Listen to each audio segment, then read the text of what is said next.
Baik, Assalamualaikum warahmatullahi wabarakatuh. Selamat siang, salam sejahtera untuk kita semuanya.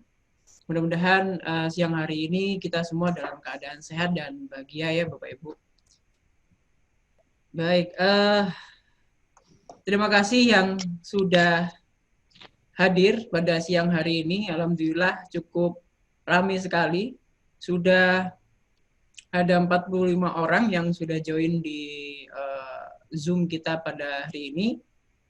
Masih setengahnya ini, harusnya ada 90 lebih. Sepertinya masih ada beberapa kegiatan, nggak apa-apa, kita mulai saja ya Bapak Ibu. Yang mau kenalan-kenalan, boleh di chat room, silahkan. Silahkan berkenalan di sana, bebas. Dan terima kasih, sekali lagi saya ucapkan, dari ini saya senangnya kalau acara Zoom itu bisa bertemu dengan teman-teman dari banyak kota ya. Kalau dulu kita kegiatan dalam satu ruangan saja itu mengumpulkan beberapa kota itu butuh biaya yang cukup besar. Kalau untuk saat ini mengumpulkan teman-teman dari beberapa kota itu cukup mudah ya. Kalau dari data yang masuk ya, itu coba saya sapa dulu dari teman-teman, ada yang dari Pekalongan, ada dari Medan, Surabaya, Jakarta, Tangerang, terus Cilegon, Tanjung Pinang, Bandung, Batam, Payakumbuh, wah sampai Payakumbuh juga ya, Palembang, Kediri juga ada, dari Banten tadi sudah, terus dari Yogyakarta, dari Sorong, mana lagi? Tegal juga ada ini, Tanjung Pinang. Nah, di akhir-akhir pendaftaran banyak yang dari Tanjung Pinang. Terima kasih Bapak Ibu dari yang sudah saya sebutkan tadi. Salam kenal, saya Cak Dut, atau nama saya Dudi, tapi biasa dipanggil Cak Dut ya. Nama panggungnya Cak Dut. Salam kenal buat Bapak Ibu semuanya. Oke, kami di P2SDM ada 3 orang. Untuk hari ini saya Cak Dut sebagai host, moderator, membantu pembicara utama kita untuk kelancaran siang hari ini ya. Saya juga ada rekan yang paling cantik di tim kami, karena kami cuma 3 orang, 2 orang laki-laki, 1 perempuan. Halo Kakak Jade, lambaikan tangan ke kamera. Assalamualaikum, salam kenal semua. Waalaikumsalam warahmatullahi. Ya, itu yang membuat video animasi P2SM itu Kakak Jade ini ya. Berkahnya COVID ya, beliau belajar video animasi pakai PowerPoint. Keren hasilnya. Dan tentunya pembicara kita pada siang hari ini Bapak Riko Jaya Saputra. Silakan menampakkan diri dulu Pak Jaya.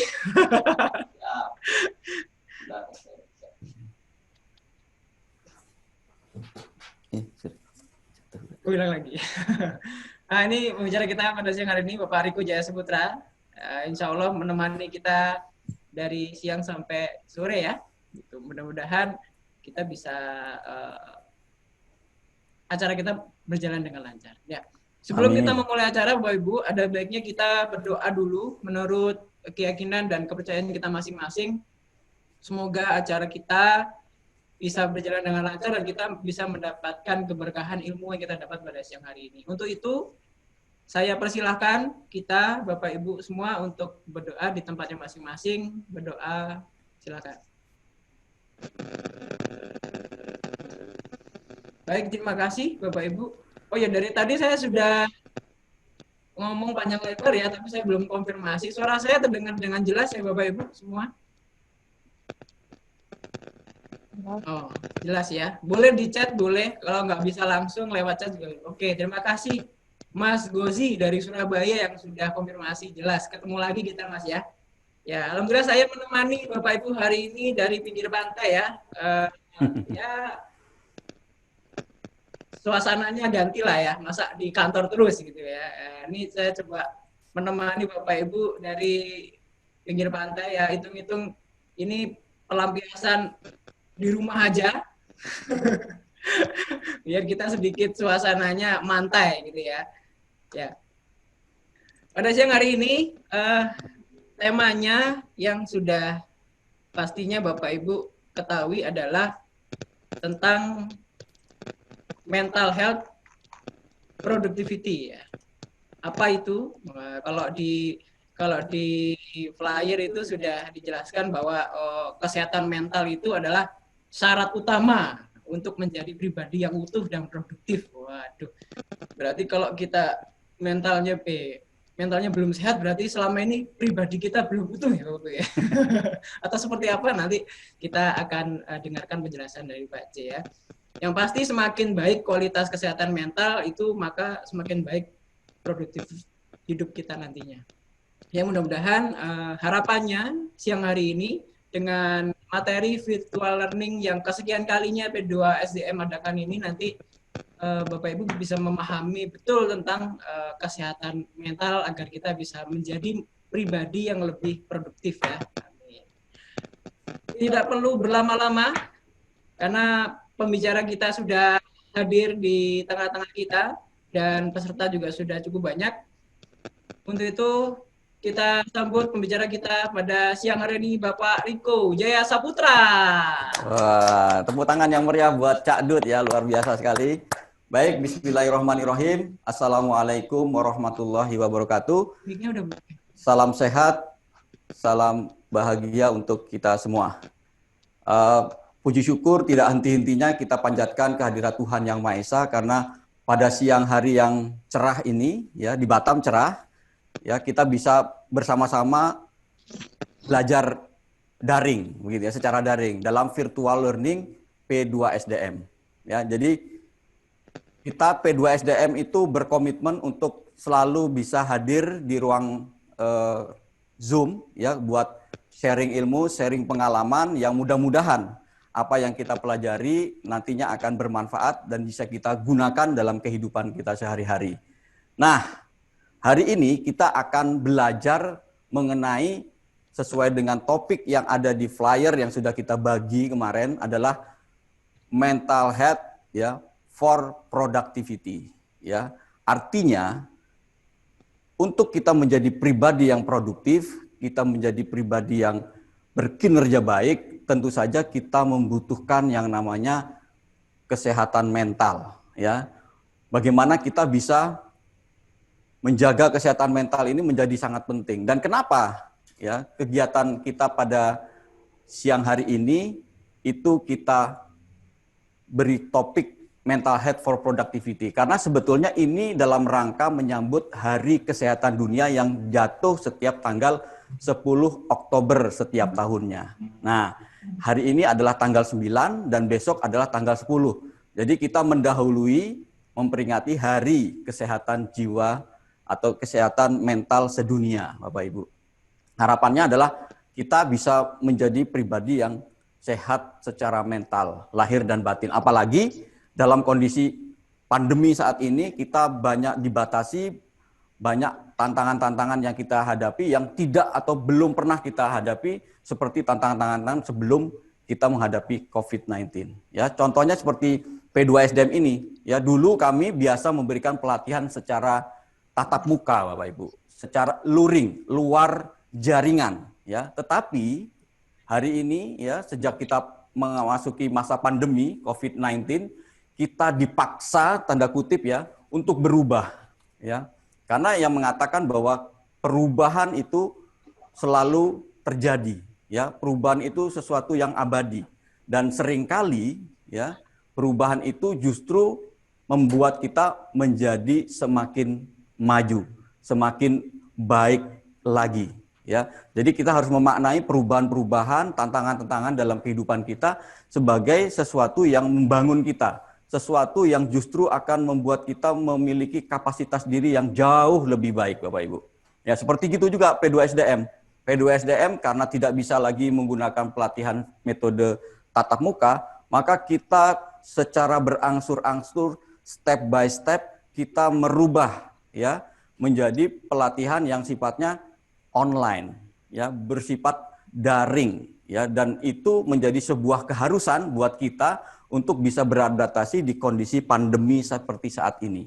Nah, saya yakin nih Bapak Ibu juga mengalami hal yang sama dan banyak strategi-strategi untuk beradaptasi dengan COVID-19 saat ini. Nah, Bapak Ibu sekalian, supaya kita lebih dalam lagi membicarakan tentang topik kita pada siang hari ini, saya akan izinkan untuk share screen ya Bapak Ibu ya. Ya, mental health for productivity. Ya, jadi kalau misalnya Bapak Ibu mendengar kata mental health ya atau kesehatan mental ya, itu memang bisa dibilang ya, kita itu lebih fokus atau lebih aware dengan kesehatan fisik selama ini. Coba aja Bapak Ibu, kalau misalnya sakit flu, sakit apa ya, tubuhnya nggak nyaman, batuk, pilek, atau sakit perut, katakan seperti itu, segera ya, biasanya begitu, segera untuk berobat, datang ke klinik, datang ke rumah sakit, datang ke dokter, untuk apa? Untuk memeriksakan kondisi tubuhnya, untuk membuat fisiknya itu fit kembali ya. Tetapi beda dengan mental health atau kesehatan jiwa atau kesehatan mental. Jarang di antara kita atau masih banyak di antara kita yang tidak menganggap itu perlu. Ya, ketika kita merasa galau, pada saat kita merasa resah, pada saat kita merasa gelisah, itu kita biasanya tidak terlalu peduli. Ya, bahkan mungkin bisa dikatakan sedikit di antara kita yang ketika kita mengalami kondisi psikis atau kondisi mental yang kurang baik, kita datang ke psikiater, ya, atau datang ke psikolog, katakan seperti itu, atau konselor, katakan seperti itu masih sangat minim. Ya. Meskipun saya juga yakin sebetulnya tidak harus yang namanya ketika kita galau, sedih, ya, lagi gelisah dan lain sebagainya itu harus datang ke psikolog atau psikiater. Ya.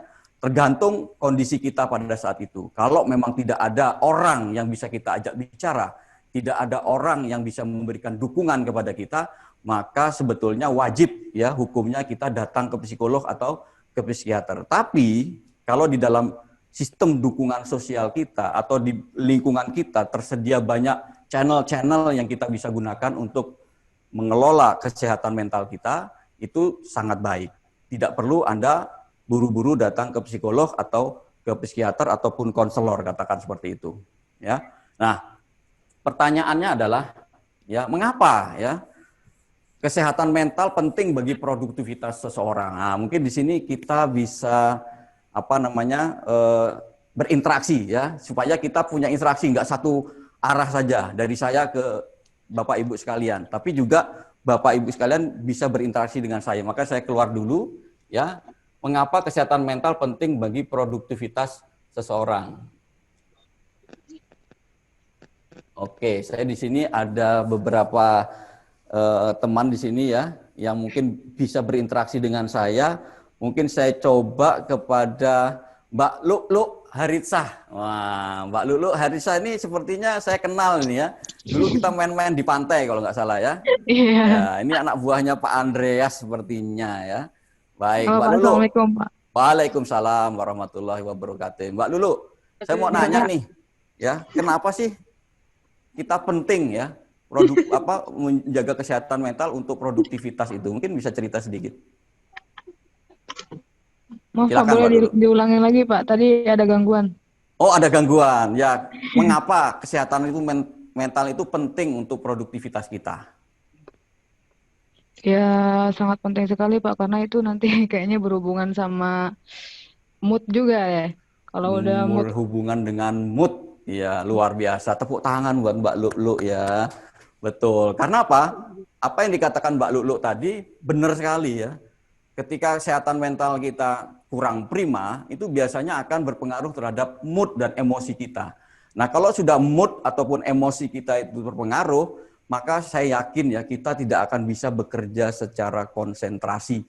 Kita akan sulit yang namanya memfokuskan pada pekerjaan kita. Dan akhirnya apa? Ketika kondisi itu terjadi, maka produktivitas kita akan turun secara otomatis ya. Bahkan lebih parah lagi, tidak hanya turun secara produktivitas, tapi saya meyakini ketika kita mengalami satu tekanan, mengalami satu kondisi psikologis yang kurang prima, itu akan menurunkan kesadaran kita, akan menurunkan tingkat awareness kita. Sehingga akhirnya apa? kecelakaan atau hal-hal yang kurang produktif, katakan seperti itu, bisa terjadi pada diri kita. Ya, kalau cuman kurang kemampuan kita memproduksi sesuatu masih mending ya, paling dimarahin bos aja, dimarahin supervisor kita saja, dimarahin leader kita aja, ditegur sama atasan kita. Tetapi kalau misalnya ya sampai terjadi kecelakaan kerja, ya tidak hanya bos Anda yang akan marah, tetapi juga kita akan rugi. Karena apa? Kita sendiri yang akan mengalami kondisi yang tidak baik, ya, mengalami kecelakaan, mengalami satu cedera, katakan seperti itu, bahkan mungkin mengancam jiwa kita. Nah, maka di sini sangat penting yang namanya kesehatan mental, ya, sehingga apa? Mood kita itu bisa baik kembali, bisa fokus dengan pekerjaan kita dan bisa menyelesaikan pekerjaan dengan baik sesuai dengan target maupun deadline yang ditetapkan oleh perusahaan kita. Ya, oke, itu tadi Mbak Lulu, terima kasih ya. Mungkin berikutnya, nah ada sahabat saya dari Medan yang selalu ikut kegiatan virtual learning saya, Pak Henry Siagian, luar biasa. Selamat Terima kasih sore, Pak Lulu ya. teman-teman. Selamat sore. Pak Henry, apa kabar Pak Henry? Pak Bro, Hojai. Alhamdulillah Kabar baik, sehat ya Pak. Sehat, Pak Bro. Iya, luar biasa. Ini sudah pakai shield ya, sekarang sudah mulai Face shield. Kemarin pakai pakai masker terus ya, sekarang agak modifikasi biar kelihatan wajah gantengnya ya Pak. Biar nggak Henry, bosan, biar nggak bosan. Oke, kalau menurut Pak Henry, kenapa sih Pak Henry kok kita itu membutuhkan yang namanya kesehatan mental untuk bisa produktif? Monggo, Pak. Terima kasih Pak Jai. Jadi saya pun baru sadar, saya baru tahu setelah kemarin ada diskusi sama teman-teman. Ternyata WHO mendefinisikan sehat itu, saya nggak tahu apakah dari Bapak atau dari diskusi teman ya kemarin ya. Bisa jadi dari kemarin kita diskusi, Pak. Bahwasanya sehat menurut WHO itu adalah tidak hanya fisik, Pak. Tapi sehat itu adalah mencakup sempurnanya antara mental dan fisik, Pak. Itu yang namanya sehat. Yes. Jadi analoginya misalnya pasien di rumah sakit jiwa, kalau diperiksa fisiknya rata-rata mereka sehat. Tapi secara mental mereka nggak sehat. Yes. Berarti di situ saya dapat konsep baru bahwasanya sehat itu adalah sehat yang paripurna. Satunya antara mental dan fisik. Nah, jadi kenapa mental ini penting? Karena dia adalah bagian daripada sehat itu sendiri, supaya manusia ini terdiri dari jiwa dan raga, supaya kita bisa melaksanakan rutinitas kita ke kegiatan kita sehari-hari. Kita butuh mental yang sehat. Mental yang sehat itu pemikiran, konsep diri, lagi-lagi akseptasi. Saya senang tuh Pak istilah dari Pak Jai. Senang banget Pak istilah itu. Saya bawa kemana-mana itu. Oke. Itu Pak. Baik. Terima kasih Pak Henry sudah memberikan jawaban yang sangat lugas dan lengkap sekali. Ya, kapan-kapan bisa diundang juga untuk jadi pembicara nih sepertinya Pak Henry. Baik Pak Henry. Ya benar apa yang dikatakan Pak Henry bahwa sebetulnya kesehatan itu bukan hanya fisik, tetapi juga kesehatan itu mencakup yang namanya mental. Ya. Karena tanpa kesehatan fisik dan mental, kita akan sulit untuk melakukan apapun aktivitas dalam kehidupan kita. Baik itu menjalankan hobi, baik itu bekerja, baik menjalankan profesi kita, ya apapun yang kita lakukan itu membutuhkan modal dasar adalah kesehatan fisik dan kesehatan mental. Contoh Bapak Ibu, ketika kita mengikuti proses rekrutmen atau seleksi di perusahaan, itu pasti ada dua hal yang dipastikan oleh perusahaan kepada calon karyawannya. Ya, selalu yang namanya dilakukan psikotes dan juga ada yang namanya medical check up, ya, tes medical, ya. Dan kedua-duanya harus lulus, ya. Kalau tidak lulus salah satunya, maka sudah dipastikan tidak akan direkrut oleh perusahaan. Karena perusahaan tahu syarat dasar produktivitas itu adalah kesehatan, Bapak Ibu.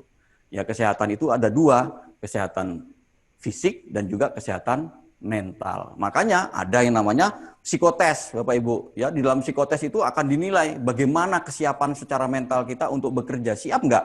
Kalau tidak siap, pasti Bapak Ibu tidak akan di-hire atau tidak akan direkrut oleh perusahaan. Begitu juga dengan kesehatan fisik. Kalau Bapak Ibu tidak memenuhi syarat kesehatan fisik, ya itu juga pastinya akan tidak direkrut oleh pihak perusahaan. Apalagi sekarang ditambahin lagi, sudah ada medical check up penuh, ada lagi yang mencaratkan harus di swab dulu, harus di rapid dulu, ya. Artinya apa? Supaya tidak menularkan kepada karyawan yang lainnya. Jadi ini yang harus dipastikan buat kita semua bahwa dalam bekerja itu kesehatan menjadi sangat penting. Dan kesehatan itu terdiri dari kesehatan fisik maupun kesehatan mental. Baik, kita masuk kembali ya ke materi kita yang tadi. Oke, baik. Nah, ya, ternyata beberapa definisi kesehatan mental. Jadi kita sebelum jauh-jauh cerita sana kemari ya berkaitan dengan produktivitas, kita harus paham dulu ya beberapa definisi kesehatan mental. Jadi definisi kesehatan mental itu sangat banyak. Nah, saya coba merangkum beberapa aspek kesehatan mental sebetulnya yang ada di dalam diri kita. Yang pertama, Bapak Ibu, ya, itu adalah orang dikatakan sehat mentalnya apabila dia terhindar dari gejala-gejala gangguan jiwa. Ya, gejala-gejala gangguan jiwa ini apa saja? Banyak, Bapak Ibu. Nah, yang paling penting itu adalah kita tahu, ya, yang namanya tingkat kecemasan.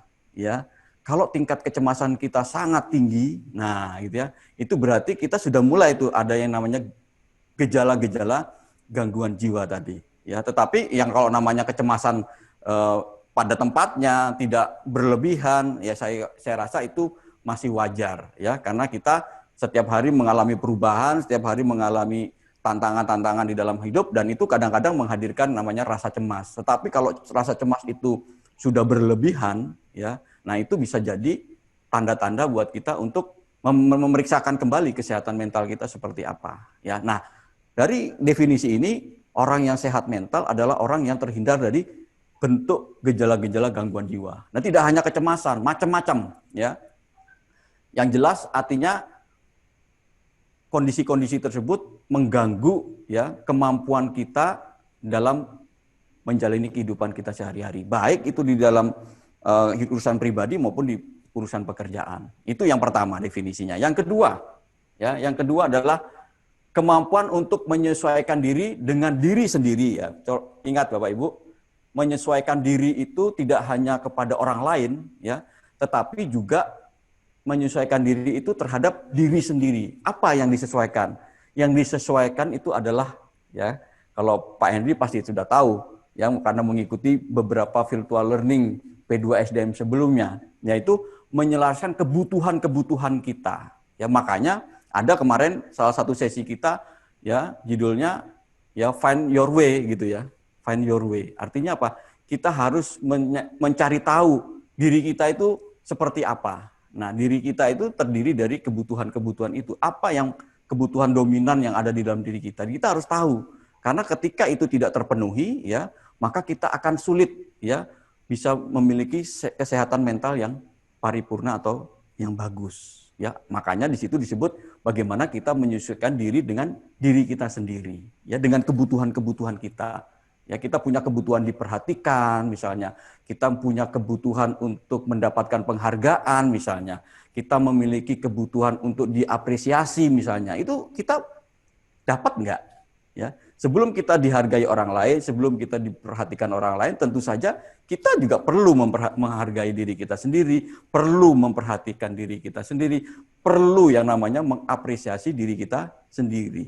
Karena pada prinsipnya orang lain itu akan mengikuti apa yang kita lakukan terhadap diri kita sendiri.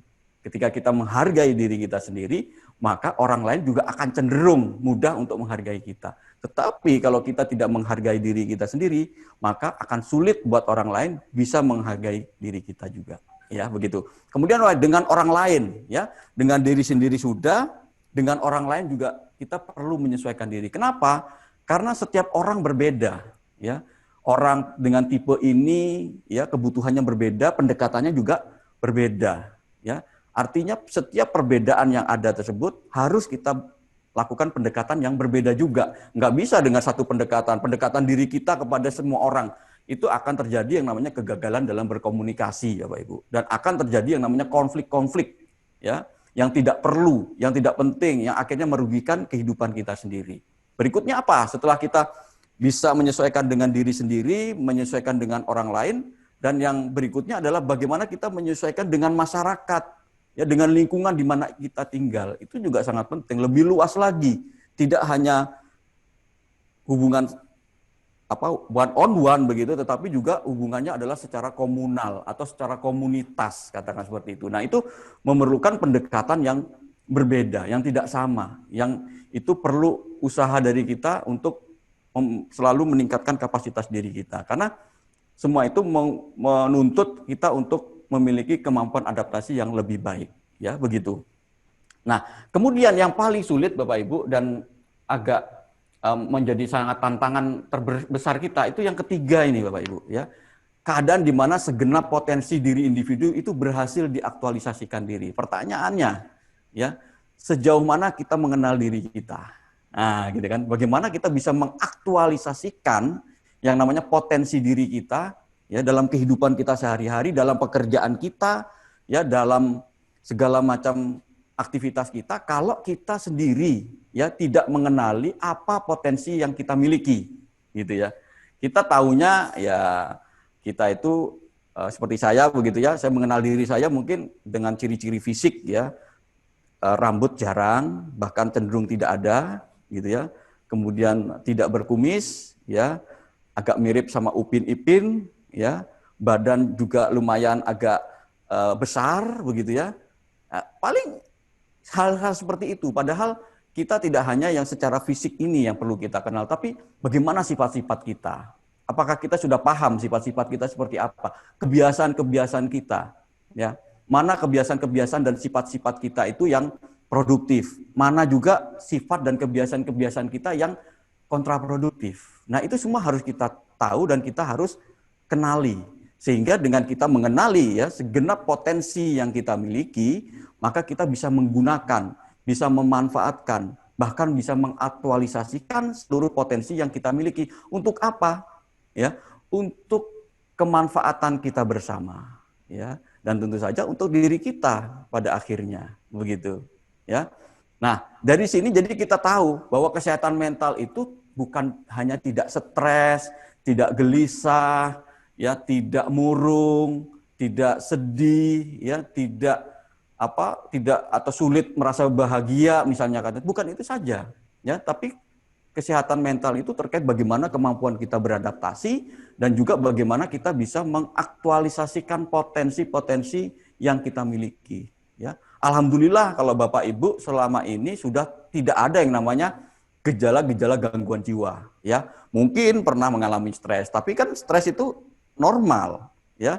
Sepanjang kita bisa mengelola stres itu dengan baik, maka stres itu sebetulnya sahabat kita untuk meningkatkan kapasitas diri kita, supaya kita selalu tumbuh lebih besar dari masalah-masalah yang kita hadapi dalam kehidupan ini, begitu ya. Tapi kalau sudah stresnya itu sangat berlebihan, sampai mengganggu fungsi kehidupan kita, sulit tidur, sulit berkonsentrasi, sulit untuk memahami orang lain, ya. Nah, ini berarti kita sudah mengalami yang namanya gangguan kejiwaan. Dan ini kalau Bapak Ibu mengalami yang seperti ini, ya segera Bapak Ibu untuk datang ke psikolog atau ke psikiater, ya. Untuk apa? Untuk mendapatkan bantuan, ya. Tetapi kalau misalnya gejala-gejala tadi masih dalam kondisi yang normal, artinya ketika Bapak Ibu curhat sama teman, curhat sama pasangan, curhat sama sahabat, itu sudah tenang, cukup. Tidak perlu Bapak Ibu datang buru-buru ke psikolog atau psikiater. Ya, karena apa? Karena dengan curhat dengan sahabat, dengan teman atau dengan saudara tadi, itu sudah mampu untuk merilis stres kita, untuk melepaskan beban-beban yang kita alami saat itu. Ya, tetapi kita juga harus meningkatkan terus kapasitas diri kita, karena saya yakin stres itu bukan muncul tiba-tiba. Stres itu selalu diawali dengan yang namanya stresor. Nah, stresornya apa? Gitu kan? Nah, stresor yang apa itu harus kita selesaikan juga. Tidak boleh hanya sekedar kita curhatkan saja. Curhatkan saja menyelesaikan sementara. Tapi dia akan balik lagi dan balik lagi kalau kita tidak menyelesaikan stresor yang utamanya. Gitu ya. Nah, makanya Bapak Ibu di sini sangat penting bagaimana untuk mengenali, ya, stresor-stresor yang ada di dalam kehidupan kita masing-masing. Dan saya yakin semua orang punya. Jangan khawatir, jangan iri dengan orang lain. Ya, orang lain juga punya, cuman mungkin kita nggak tahu aja. ya. Kemudian apa? Kemampuan untuk menyesuaikan diri ini, ya, kemudian dengan bagaimana kita mengaktualisasikan diri ini akan membuat kita menjadi orang yang sehat mental yang seutuhnya, atau yang dalam bahasa flyer kemarin itu menjadi pribadi yang utuh, gitu ya. Kalau hanya tidak mengalami gejala gangguan jiwa, itu belum bisa dikatakan mental yang sehat secara utuh, ya, parsial saja. Benar, dia tidak terganggu tidurnya, dia bisa berkonsentrasi, ya, dia bisa fokus dengan apa yang dikerjakan, begitu ya. Tetapi dia akan mengalami ketidakpuasan yang semakin lama akan semakin besar. Dan itu akan membuat perasaan kita merasa kosong, Bapak Ibu. Apa Bapak Ibu pernah nggak merasa hidupnya itu hampa, hidupnya itu merasa sepi di tengah keramaian, katakan seperti itu. Itu adalah karena, ya itu tadi, kita itu berjarak dengan diri kita. Kita itu merasa tidak terlalu kenal dengan diri kita, sehingga kita merasa asing. Nah, merasa asingnya itu kemudian muncul dalam bentuk kesepian, Bapak Ibu. Dalam bentuk kekosongan jiwa kita. Ya, karena sebetulnya bukan kita nggak mengenal siapa-siapa, karena kita tidak punya banyak kawan, tidak. Tetapi kita memiliki jarak dengan diri kita sendiri. Kita tidak mengenal diri kita dengan cukup baik. Sehingga rongga atau jarak itu memunculkan yang namanya kesepian. Rongga ataupun jarak tadi yang menimbulkan kita merasa kosong. Dan ketika ini kita merasa kosong, maka banyak hal-hal negatif yang akan mengisi diri kita dan itu akan sangat merugikan, baik secara mental maupun secara fisik, Bapak Ibu.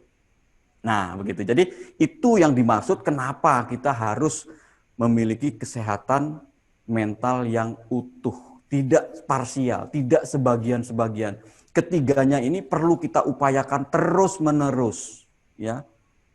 Apakah kita sudah yakin nih, kita sudah mengenal diri kita dengan berbagai macam potensi yang kita miliki. Contohnya Kakak Jade, ya. Mungkin selama ini Kakak Jade tidak pernah, ya, berpikir atau menyadari bahwa ternyata beliau itu punya sentuhan-sentuhan seni yang bagus, gitu ya.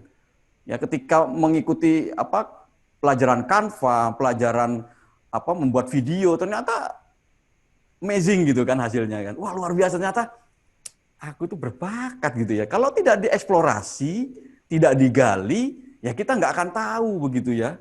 Begitu juga dengan saya juga nggak tahu, mungkin saya masih punya ya potensi-potensi lain yang terpendam, yang mungkin itu menunggu saya untuk datang dan kemudian mengeluarkan potensi tersebut dan kita bisa memanfaatkannya, begitu. Nah, salah satu caranya adalah bagaimana kita mengeksplorasi, kita menggali terus, ya, apa yang menjadi kekuatan-kekuatan diri kita. Nah, untuk itu, Bapak Ibu, ya, kita perlu mengenali juga yang namanya kesehatan mental, ya, ciri-cirinya deh. Nah, ini kan tadi definisinya begitu ya, pengertiannya, pemahaman kita terhadap yang namanya kesehatan mental. Nah, kita perlu yang namanya tahu ciri-ciri orang yang sehat mental itu seperti apa. Gabungan dari semua definisi ini, kemudian kita mengambil definisi dari WHO, ya. Di WHO ini agak sedikit berbeda nih Pak Henry dengan yang kemarin, karena ini yang versi lebih lengkapnya, ya. Kita akan masuk. Yang pertama, Bapak Ibu, orang yang sehat mental menurut WHO itu yang pertama adalah ini, Bapak Ibu, mampu belajar dari pengalaman. Jadi jangan khawatir ketika kita mengalami kesalahan, mengalami kegagalan, ya, mengalami suatu peristiwa yang membuat kita terpuruk, ya. Jangan merasa minder, jangan merasa itu menjadi aib buat kita. Tidak, ya. Karena apa? Karena tidak diukur kesehatan mental itu dari pernah atau tidaknya orang melakukan kesalahan, ya. Tetapi orang yang sehat mentalnya itu diukur dari sejauh mana dia mampu belajar dari pengalamannya, ya. Ketika kita nyontek, ya, hasilnya buruk gitu ya, tentu saja ini harus menjadi pelajaran kita bahwa jangan lagi nyontek ke depannya, harus belajar begitu ya. Kalau kita tidak disiplin, maka hidup kita berantakan. Maka besok-besok harus belajar disiplin supaya hidup kita tidak berantakan.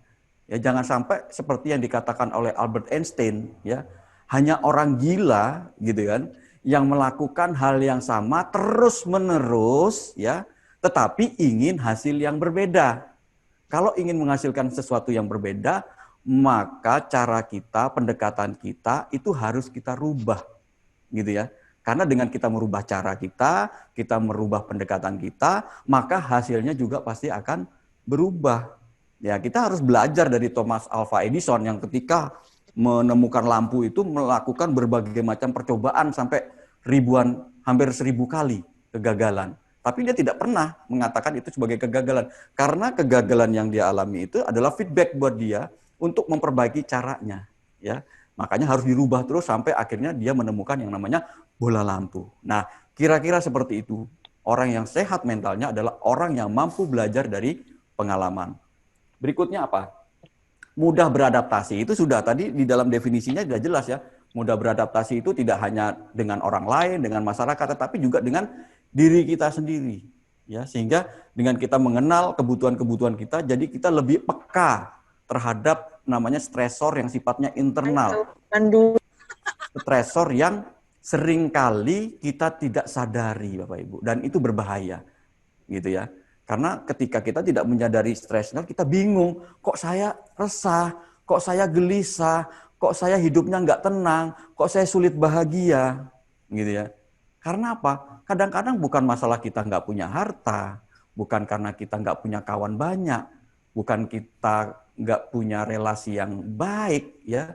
Tetapi bisa jadi karena kita tidak mengenal diri kita dengan baik. Kita tidak mengenal kebutuhan-kebutuhan yang kita miliki selama ini. Sehingga ketika itu tidak terpenuhi, maka muncul yang namanya stresor internal. Ya, stres yang kadang-kadang seringkali bahkan tidak kita sadari. Dan itu mengganggu mood, seperti yang Mbak Luk tadi sampaikan. Kok saya moodnya itu nggak enak gitu ya. Kok hidup saya itu kok, ya itu tadi kan namanya mood itu apa ya, suasana hati begitu kan. Kalau suasana hati riang kan enak begitu. Tapi kalau suasana hatinya sedih, terus moodnya itu sedih gitu, ya itu yang menyebabkan hidup kita itu menjadi kurang berwarna, kurang cerah, ya tidak bahagia begitu ya. Padahal begitu banyak nikmat Tuhan yang tersedia. Karena kita memiliki mood yang kurang baik, maka kita nggak bisa melihat kenikmatan dan karunia yang diberikan oleh Tuhan kepada kita yang begitu melimpahnya, begitu ya. Nah, itu mudah beradaptasi. Kemudian apalagi Bapak Ibu?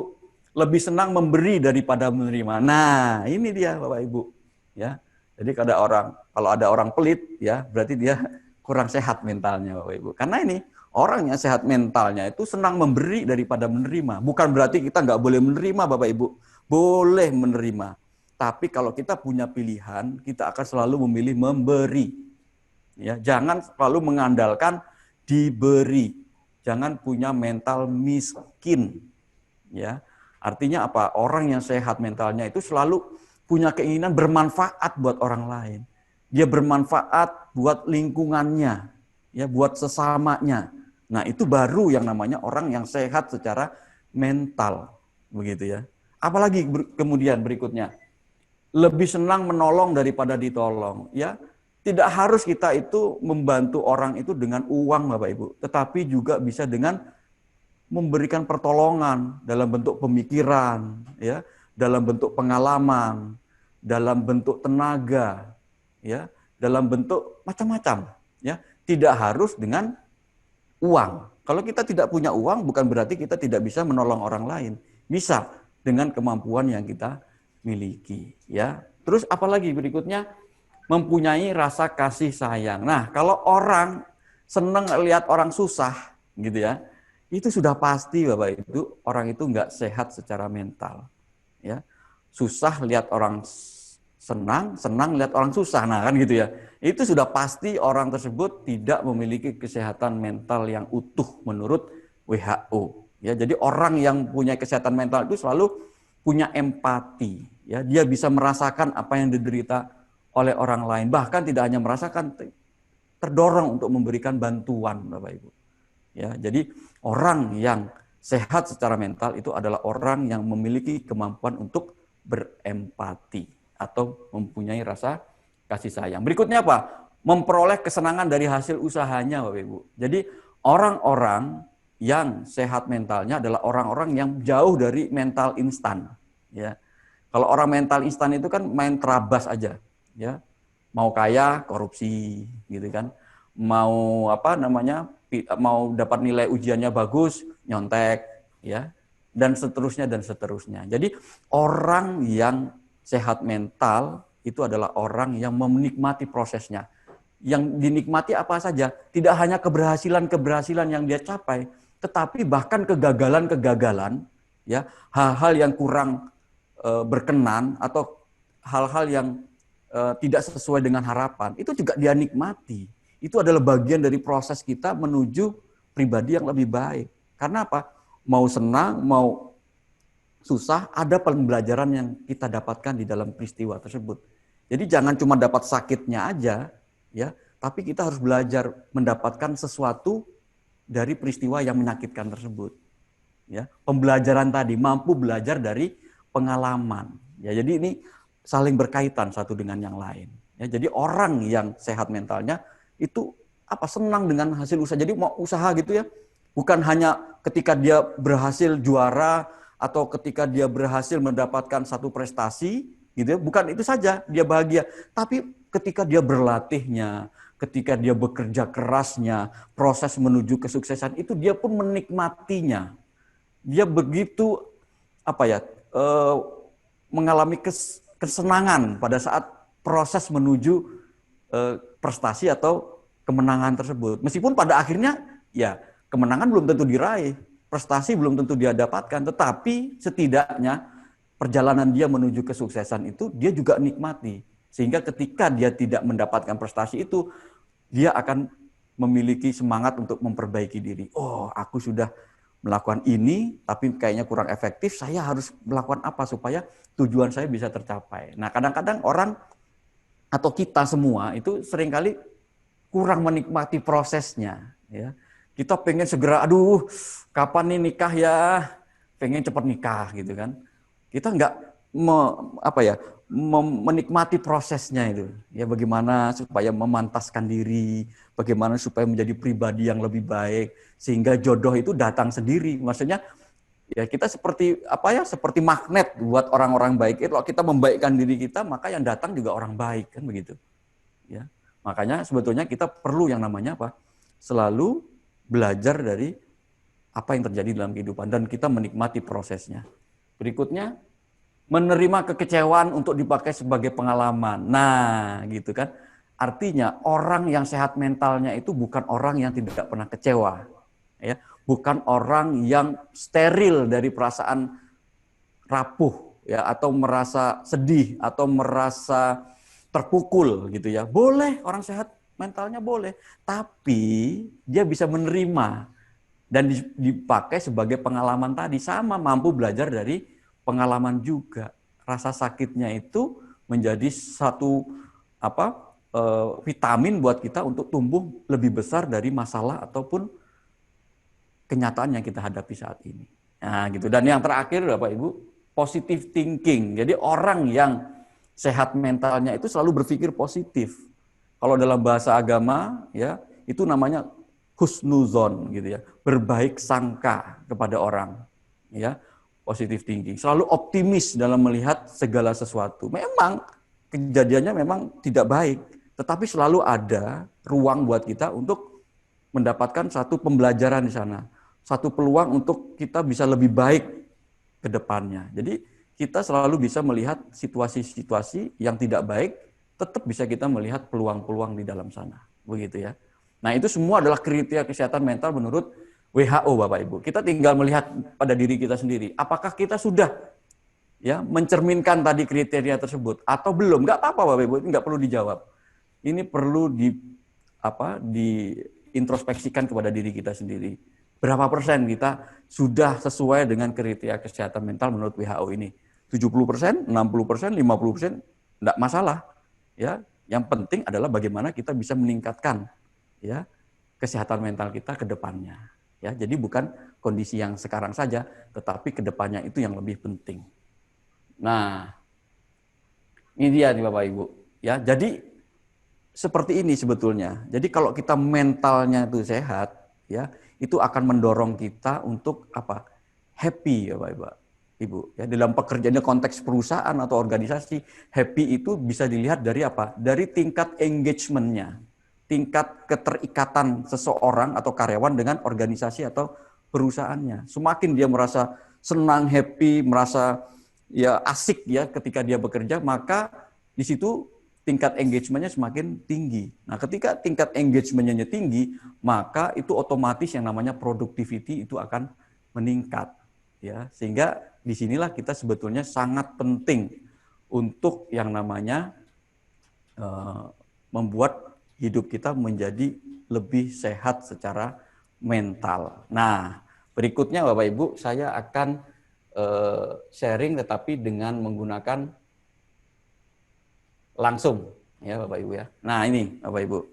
Jadi bagaimana caranya sekarang untuk kita bisa menjaga kesehatan mental ya. Jadi bagaimana ya kita bisa menjaga kesehatan mental kita ya, karena kesehatan mental itu sangat penting Bapak Ibu, sehingga kita perlu dibekali dengan tools ya, alat ya, untuk kita bisa tetap menjaga kesehatan mental kita. Karena apa? Karena tantangan dalam kehidupan kita itu banyak sekali dan kita tidak pernah tahu ya Bapak Ibu, tidak pernah tahu kapan dia datang ya.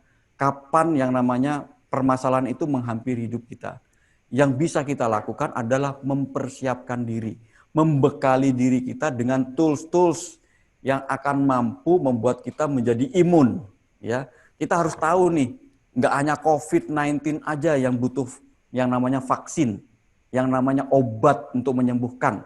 Tetapi ya, diri kita ini juga perlu dibekali untuk bisa menjaga kesehatan mental. Karena menjaga kesehatan mental dengan yang namanya pandemi COVID ini sangat berhubungan. Kita tahu secara medis ya, jika kondisi mental kita itu drop ya, pada saat kesehatan mental kita itu down, katakan seperti itu, maka yang namanya imunitas tubuh kita itu pasti terganggu Bapak Ibu. Pasti akan turun. Ketika imunitas tubuh kita turun, maka berbagai macam virus, ya tidak hanya COVID-19, itu bisa menyerang kita, bisa masuk ke dalam tubuh kita. Ya, kalaupun ya dia bisa masuk ketika kondisi imunitas kita bagus, bisa jadi ya virusnya tidak mengganggu, yang itu disebut dengan orang asimptomatis itu katanya sekarang, atau OTG ya waktu itu ya. Itu juga gitu. Artinya apa? Kita perlu yang namanya membangun benteng diri, menjaga kesehatan mental kita ya.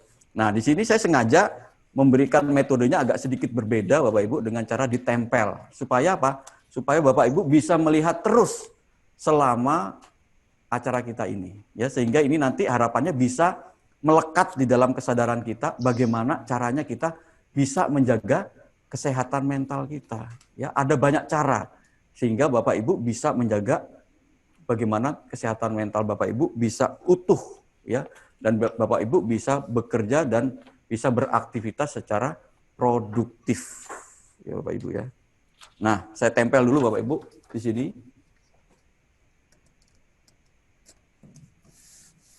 Ya. Nah, yang pertama Bapak Ibu, kita mulai dari yang pertama ya. Gimana caranya kita menjaga mental kita untuk bisa tetap sehat ya, tetap mental health-nya bagus gitu ya. Ini Bapak Ibu. Ya. Fokus pada apa yang bisa kita kendalikan. Ya. Jadi namanya hidup itu Bapak Ibu ya, itu tidak semuanya bisa kita kendalikan. Banyak hal-hal bahkan ya, lebih banyak yang tidak bisa kita kendalikan daripada yang bisa kita kendalikan dalam kehidupan ini. Ya, contohnya cuaca, mana bisa kita kendalikan Bapak Ibu. Ya, dia mau hujan ya, mau musim berganti, itu nggak bisa kita kendalikan. Kondisi-kondisi eksternal yang terjadi dalam kehidupan kita itu tidak bisa kita kendalikan Bapak Ibu. Nah, cara supaya kita tetap bisa memiliki kesehatan mental dengan kondisi yang serba tidak bisa kita kendalikan adalah ini Bapak Ibu. Fokus ya pada apa yang bisa kita kendalikan. Apa yang bisa kita kendalikan Bapak Ibu? Ya. Mungkin di sini saya bisa berinteraksi juga. Kira-kira ada hal yang tidak bisa kita kendalikan yang jumlahnya justru menurut penelitian itu lebih banyak ya daripada yang bisa kita kendalikan. Tetapi dengan kita fokus kepada hal-hal yang bisa kita kendalikan, itu sudah sangat cukup dan memadai untuk kita bisa menjaga kesehatan mental kita. Nah, pertanyaannya menurut Bapak Ibu, ya dengan kondisi COVID-19 aja deh, yang paling mudah, ya, yang paling gampang, ya contohnya, itu COVID-19-nya nggak bisa kita kendalikan, Bapak Ibu. Dia datang aja kita nggak tahu, ya semua negara kelimpungan, ya semua ilmuwan juga nggak siap menghadapi COVID-19, katakan begitu itu, ya itu menunjukkan bahwa itu di luar kendali kita, Bapak Ibu. Nah sekarang pertanyaannya, ya kalau begitu banyak yang tidak bisa kita kendalikan dalam kehidupan, tetapi kita bisa menjaga kesehatan kita dengan fokus, ya pada apa yang bisa kita kendalikan, maka dengan kondisi COVID ini kira-kira apa yang bisa kita kendalikan? Nah mungkin kita bisa diskusi dulu nih. Ada Ibu Merindu Siregar nih. Ya. Ibu ini selalu rindu, enggak tahu rindu sama siapa ini ya. Sama Bapak atau sama siapa gitu ya. Mungkin bisa dibuka Ibu pertanyaan saya dengan kondisi COVID ini ya. Kira-kira apa yang kita fokuskan pada apa yang bisa kita kendalikan? Apa Bu kira-kira? Dibuka dulu Bu mic-nya Bu. Unmute. Mic-nya di-unmute dulu Bu, di aplikasinya. Ya, gitu. Biar terdengar suara indahnya Ibu Merindu Siregar. Ya. Oh, belum unmute Bu. Nah, ini. Ya. Monggo Ibu, kira-kira menurut Ibu Merindu, ya, apa yang bisa kita lakukan, yang bisa kita fokuskan dalam kondisi COVID-19 sekarang? Ya, mungkin kita fokus dengan diri kita sendiri untuk melindungi diri dulu barangkali ya, sebelum kita bicara dengan orang lain, bla bla bla. Mungkin kita fokus akan diri kita, kesana kita melindungi diri kita dan keluarga kita dulu. Itu sepertinya yang bisa kita kendalikan dulu gitu ya, fokus di situ. Luar biasa Ibu Merindu ya, selamat merindukan terus Bu ya. Ya, jadi semangat hidupnya Ibu karena selalu merindukan sesuatu. Betul. Ya. Selalu ada harapan untuk bertemu ya Bu ya. Luar biasa ya, ngasih nama keren. Ya, betul ya, seperti yang Ibu Merindu sampaikan bahwa betul. Jadi nggak perlu kita kapan ini vaksinnya mau datang ya, kapan virus ini hilang ya. Karena itu di luar kendali kita Bapak Ibu. Semakin kita pikirkan, semakin membuat kita down. Semakin kita itu merasa hidup ini penuh dengan ketidakpastian, gitu ya. Nah, supaya hal itu tidak terjadi dan kesehatan mental kita tetap terjaga, maka kita harus fokus kepada apa yang bisa kita lakukan. Ya itu tadi yang Ibu Merindu sampaikan. Kita menjaga yang namanya protokol kesehatan aja. Ya, nggak usah mikirin ini COVID-19 ini buatan siapa sih? Kok bikin kita pusing seperti ini? Nggak usah Bapak Ibu. Karena itu akan menambah beban pikiran kita. Hidup kita ini harus terus berjalan. Dan kita itu bukan yang terhebat yang akan keluar dengan menjadi pemenang dalam kondisi yang krisis seperti ini. Tapi mereka yang mampu beradaptasi. Nah, orang-orang yang beradaptasi itu adalah orang-orang yang ini Bapak Ibu. Fokus pada apa yang bisa dia kendalikan. Nah, sebetulnya ini saya mengambil dari konsep yang disampaikan oleh yang namanya Stephen Covey, ya Bapak Ibu pasti sudah kenal Stephen Covey itu siapa? Penulis buku best seller internasional, ya 7 Habits of Highest People, Effective People, ya. Jadi beliau mengatakan, Stephen Covey itu mengatakan bahwa hidup kita itu ada 2 lingkaran, Bapak Ibu, ya. Yang disebut lingkaran yang besar ini itu disebut dengan lingkaran kepedulian, ya. Kemudian ada yang lebih kecil, ini disebut dengan lingkaran pengaruh. Nah, Stephen Covey mengajarkan supaya kita fokus kepada lingkar pengaruh ini Bapak Ibu. Dan bagaimana supaya kita membesarkan yang namanya lingkaran pengaruh ini. Karena sebetulnya kalau kita fokus kepada lingkar pengaruh kita, ini akan membesar Bapak Ibu. Menurut teorinya begitu, akan membesar terus. Membesar terus, lama-lama dia akan bisa, ya kan, merubah yang namanya lingkaran kepedulian tadi. Kalau kita langsung jumping, memikirkan lingkar kepedulian, kita akan stres Bapak Ibu. Ya, kita akan yang namanya mengalami mental breakdown. Artinya setiap orang itu bisa mengalami yang namanya mental breakdown kalau kita tidak bijaksana dalam menggunakan sumber daya yang kita miliki. Ya, karena kemampuan kita sebetulnya di sini. Ya, tetapi kita memaksakan untuk memikirkan yang di sono-sono gitu kan, yang merupakan jauh dari kendali kita. Energi kita habis Bapak Ibu. Sehebat apapun Anda, kapasitas psikologis Anda, pastikan habis kalau selalu memikirkan yang di ujung-ujung sini. Yang itu di luar kendali kita.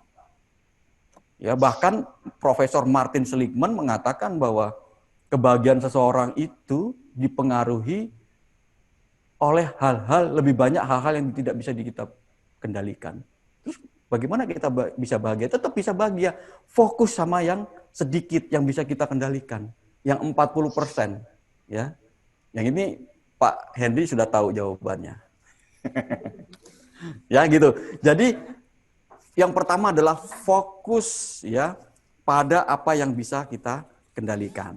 Ya, itu adalah resep pertama bagaimana kita bisa menjaga kesehatan mental kita. Kita tulis, kita tempel di sini Bapak Ibu ya, supaya apa? Supaya kita melihat terus dan membaca terus ya, sehingga dalam kehidupan sehari-hari kalau kita sudah mulai stres, kalau kita sudah mulai tertekan gitu, hidup kita nggak happy ya, kita bisa mengingat lagi, oh mungkin gitu ya, kita terlalu banyak berpikir jauh gitu ya, keluar jangkauan kita, sehingga energi kita habis untuk hal-hal yang tidak perlu. Ya padahal diri kita ini ya yang dari ujung rambut ya, rambut saya sedikit ya, sampai ujung kaki itu bisa kita upgrade terus Bapak Ibu. Nah, itu fokuskan kita tuh di sini ini aja, badan kita ini loh. Gitu kan. Meningkatkan potensi diri, meningkatkan vitalitas kita, ya, kebugaran kita. Ya, itu aja sebetulnya yang kita lakukan dengan COVID-19, berolahraga begitu ya. Ya, melakukan exercise begitu, melakukan hobi kita yang bikin kita happy melakukan atau mengerjakan hobi kita tersebut. Apapun yang bikin kita senang, lakukan. Ya, karena untuk itu kita tidak perlu keluar rumah, tidak perlu membutuhkan uang banyak dan lain sebagainya. Ya, itu yang pertama. Yang kedua Bapak Ibu, yang membuat kita bisa sehat ya secara mental ini Bapak Ibu, ya. Apa judulnya? Find your way. Ya. Why maksudnya. Find your why gitu ya. Artinya temukan alasan atau kenapanya Anda ini hidup. Ya, dan semua orang itu punya Bapak Ibu. Dan saya menganggap ya buat kesehatan mental itu vaksinnya 2 Bapak Ibu. Ini ada 7 tools ya. Yang 2 itu vaksin, sifatnya vaksin ya. Artinya apa? Ketika kita punya kemampuan ini maka kita akan menjadi lebih kebal. Ya, lebih imun terhadap yang namanya mental breakdown ya. Yang pertama adalah fokus pada apa yang bisa kita kendalikan. Ini vaksin Bapak Ibu ya. Dan yang kedua adalah find your way. Jawabannya kenapa ini nanti kita lihat di slide terakhir. Ya.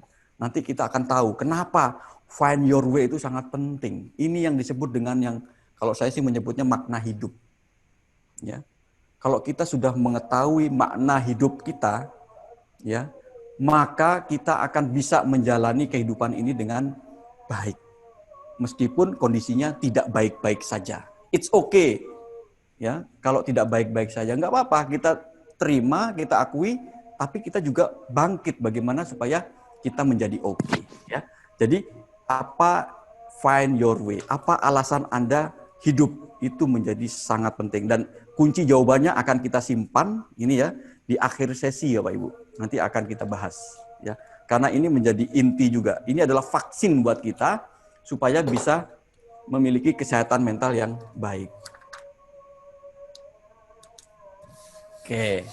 Baik, kemudian yang berikutnya ya, yang berikutnya ini Bapak Ibu, kuasai teknik stress management ya, manajemen stres ya.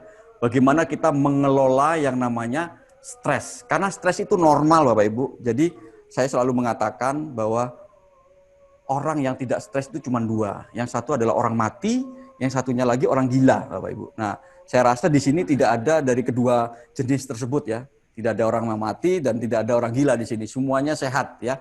Makanya sangat wajar kalau Bapak Ibu mengalami yang namanya stres. Ya. Masalahnya adalah bagaimana kita bisa mengelola stres itu supaya stres ini justru mengantarkan kita untuk menjadi pribadi yang lebih baik. Bagaimana stres itu bisa justru memicu performan puncak kita. Nah, gitu. Kenapa? Bahkan penelitian mengatakan Bapak Ibu bahwa stres yang tepat ya, yang dengan kadar yang tepat katakan itu justru akan membuat kita berprestasi lebih baik. Ibu pernah, Bapak Ibu di sini pasti pernah SD, pernah SMP, pernah SMA, ya pernah kuliah mungkin sebagiannya juga gitu. Pasti kan kalau mau naik kelas itu atau naik jenjang itu selalu ada yang namanya ujian ya Bapak Ibu ya. Nah, saya yakin ketika Bapak Ibu menghadapi ujian itu pasti mengalami yang namanya stres. Yakin gitu kan. Kalau Bapak Ibu nggak stres itu biasanya hasilnya juga nggak bagus.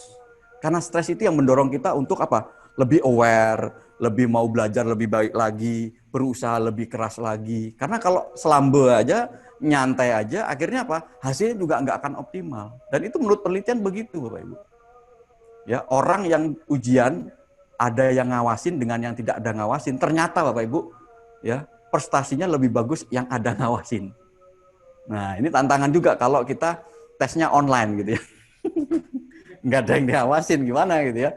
Nah, kalau ada yang ngawasin itu menurut penelitian itu lebih bagus justru daripada mereka yang di-loss begitu saja. Ya, karena orang itu merasa tidak ada stresnya sama sekali. Kalau diawasin kan stres. Aduh, berarti gimana ya? Kayak diperhatikan gitu, kayak apa? Ada yang mengawasi begitu kan nggak nyaman. Itu ada muncul rasa stres itu, tetapi justru itu yang menyebabkan seseorang memiliki prestasi yang bagus gitu ya. Nah, teknik-teknik untuk bagaimana manajemen stres itu banyak sekali ya. Mulai dari relaksasi, ya kita melakukan namanya afirmasi positif terhadap diri kita melakukan visualisasi ya. Banyak sekali teknik-tekniknya. Dan ini mungkin suatu saat bisa kita buat topik tersendiri ya untuk membahas bagaimana melakukan yang namanya manajemen stres ini ya. Jadi tips yang ketiga ya atau tools yang ketiga adalah kuasai teknik stress management ya, dan ini adalah sifatnya obat. Kenapa? Kalau vaksin itu sebelum kita kena stres kita sudah siap. Tapi kalau yang ini kita nunggu stresnya dulu kan, baru kita kelola stres itu dengan baik. Ini obatnya. Ya, kalau tadi vaksinnya, yang ini obatnya. Nah, ini kita tempel ya Bapak Ibu ya. Kita tempel supaya Bapak Ibu bisa mengingat dan bisa membaca terus sepanjang proses pembelajaran ini. Nah, taruh di sini ya. Seperti ini. Oke. Kuasai teknik manajemen. Dan yang keempat ya, yang keempat adalah miliki sistem dukungan sosial ya. Jadi kita ini bukan Superman Bapak Ibu yang bisa menghadapi musuh dengan sendirian aja ya. Kita ini seperti Avengers ya. Kita membutuhkan tim, membutuhkan orang lain untuk menjadi lebih kuat ya. Nah, kita harus punya tim Avengers kita atau memiliki sistem dukungan sosial kita. Ya, kita harus punya siapa Hulk-nya, siapa Thor-nya, ya siapa Kapten Amerikanya atau yang lain-lain lah seperti itu. Artinya apa? Kita perlu yang namanya memiliki sistem dukungan sosial. Ketika kita punya masalah, kita tahu kemana kita curhat. Jangan curhat ke semua orang, Bapak Ibu. Ya, itu justru menambah masalah. Ya, orang itu nggak semuanya suka dicurhatin. Makan ada atau banyak yang malah syukurin gitu katanya. Ya, dia cerita malah disyukurin kita gitu kan. Malah didoain supaya lebih buruk lagi malah dicerita-ceritain ke semua orang sehingga akhirnya viral malah masalah kita. Nggak usah. Apalagi yang paling lucu zaman medsos ini adalah orang kok curhatnya di medsos gitu ya. Nah, itu kan kita malah membuka aib kita sendiri ya. Jadi sebetulnya kita harus yang namanya memiliki sistem dukungan sosial. Siapa sistem dukungan sosial? Macam-macam Bapak Ibu, disesuaikan dengan kondisi kita. Bisa pasangan hidup kita itu akan lebih baik karena pasangan hidup kita itu kan belahan jiwa kita gitu kan. Yang paling pas itu adalah orang terdekat kita memang. Jadi kalau saya punya masalah, saya pasti curhat dengan istri saya. Istri saya punya masalah, pasti curhatnya dengan saya. Kalau ya bagaimana yang masih single? Ya berarti bukan dengan pasangannya mungkin, atau mungkin dengan pacar bisa, kalau belum menikah ya. atau mungkin dengan sahabat, dengan keluarga, entah orang tua, entah saudara, entah sepupu, ya siapapun, ya. Yang itu yang paling penting nomor satu adalah bisa dipercaya, ya, yang nggak ember, Bapak Ibu, yang ketika cerita, ya nggak diceritakan lain, ya. Jangan sampai nanti teman curhatnya, sistem dukungan sosialnya adalah Butejo. Wah, ini kacau, ya. Kalau sistem dukungannya adalah Butejo, kita cerita ini bisa sampai viral kemana-mana, Bapak Ibu. Jangan, ya. Jadi kita harus memiliki sistem dukungan sosial yang memadai, ya. Karena apa? Ketika kita curhat sama orang lain, itu sebetulnya hati kita tuh sudah plong. Bapak Ibu, saya psikolog dan saya berpraktek di rumah sakit. Sebagian besar, ya katakanlah 70% dari klien saya itu nggak saya kasih apa-apa, Bapak Ibu. Cuman saya dengarkan, ya. Kemudian saya balik-balikkan kata-katanya dia sendiri kepada dia. Oh, jadi Bapak Ibu mengalami stres ya. Oh, Bapak Ibu lagi sedih ya. Oh, Bapak Ibu lagi begini ya. Oh, begitu. Ya kan? Dipahami, dimengerti, Bapak Ibu. Terakhir, yang tadinya nangis, yang tadinya wajahnya sedih gitu ya, langsung sumringah. Waktu selesai itu sudah gembira, sudah, dan akhirnya terima kasih Pak, sudah memberikan solusi ya Bapak Ibu. Dalam hati saya memberi solusi apa ya? Saya cuma dengerin aja sebetulnya. Kemudian saya memahami dia saja, berempati aja, yang paling utama. Itu aja sudah bikin orang itu plong, Bapak Ibu. Ya, jadi sebenarnya sistem dukungan sosial itu penting. Ya, jadi kita jangan punya mental seperti Superman, tapi bagaimana kita menjadi Avenger. Jadi kita punya teman-teman, punya relasi, punya sistem dukungan. Karena kita menghadapi berbagai macam tantangan itu tidak bisa sendiri, Bapak Ibu. Ya, jadi mulailah mencari teman, mencarilah dukungan sosial yang tepat, yang baik, sehingga kita bisa menjaga kesehatan mental kita menjadi lebih baik, Bapak Ibu. Nah, ini saya tempel lagi, Bapak Ibu ya, supaya kita bisa belajar bersama-sama, ya, seperti ini. Oke, siap. Sini. Oke. Baik, nah berikutnya Bapak Ibu yang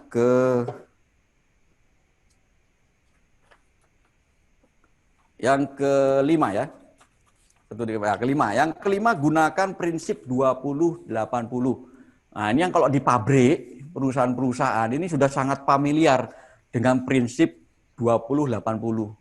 Ini yang disebut di dalam QCC ya, itu yang disebut dengan Pareto. Ya, Pareto Way kalau saya menyebutkannya begitu. Ya. Bagaimana dalam kehidupan kita itu harus bekerja dengan cerdas. Ini dia bekerja. Kita harus bekerja keras. Nomor satu kita bekerja keras. Tapi jangan lupa kita juga harus bekerja cerdas. Bekerja cerdas itu dengan cara kita memahami atau menerapkan prinsip ya 20-80 atau yang disebut dengan Pareto Way. Apa itu disebut Pareto Way? Bahwa sebetulnya dalam kehidupan kita itu ya hanya 20% saja yang berkontribusi sebesar 80%. Gitu ya. Artinya kita temukan dong apa yang 20%. Di situ kita fokus untuk memperbaikinya. Jangan yang 80 banyak tapi cuma memberi kontribusi cuma 20%. Kita harus mencari yang 20%-nya tapi dia berkontribusi besar terhadap keseluruhan kualitas hidup kita. Ya, contoh Bapak Ibu pasti setiap bulan habis gajian belanja. Ya, kemudian belanja itu pasti kan menghabiskan uang. Nah, saya yakin dari item-item belanja Bapak Ibu itu di antara 100 katakan ya, 100 item gitu ya. Pasti cuman sekitar 20% aja yang menghabiskan 80% gaji kita. Ya, bisa jadi itu apa? Transportasi, ya cicilan rumah, ya kan? Terus apa? Konsumsi, katakan seperti itu. Ya, itu sebetulnya ketika kita mau menghemat, bukan menghemat yang 80 ini, tapi kita hemat yang 20% tadi. Karena itu yang menjadi penyumbang. Begitu juga dalam kehidupan kita. Kita harus tahu, yang menyumbangkan stres paling banyak, tekanan hidup paling besar dalam hidup itu yang mana? Gitu kan? Kita fokus di situ. Oh, keluarga.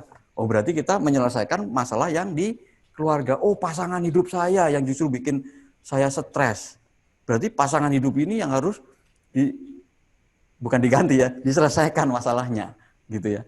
Atau misalnya pekerjaan kita rupanya yang 20% itu. Ya udah, tapi dia memberikan kontribusi terhadap 80% kita. Ya. Nah, makanya kita menggunakan prinsip 20-80 atau yang disebut dengan Pareto Way. Ya. Silakan Bapak Ibu nanti bisa menganalisa hidupnya sendiri, kira-kira nih apa sih yang 20% yang berkontribusi 80% terhadap kesehatan mental kita, apa itu? Perbaiki di situ. Ya. Oke. Ya. Yes. Ya, jadi ini yang kelima, gunakan prinsip 20-80. Nah, berikutnya yang keenam, nih Bapak Ibu. Fokus pada kekuatan diri, Bapak Ibu. Saya yakin Bapak Ibu pasti punya kekuatan, ya.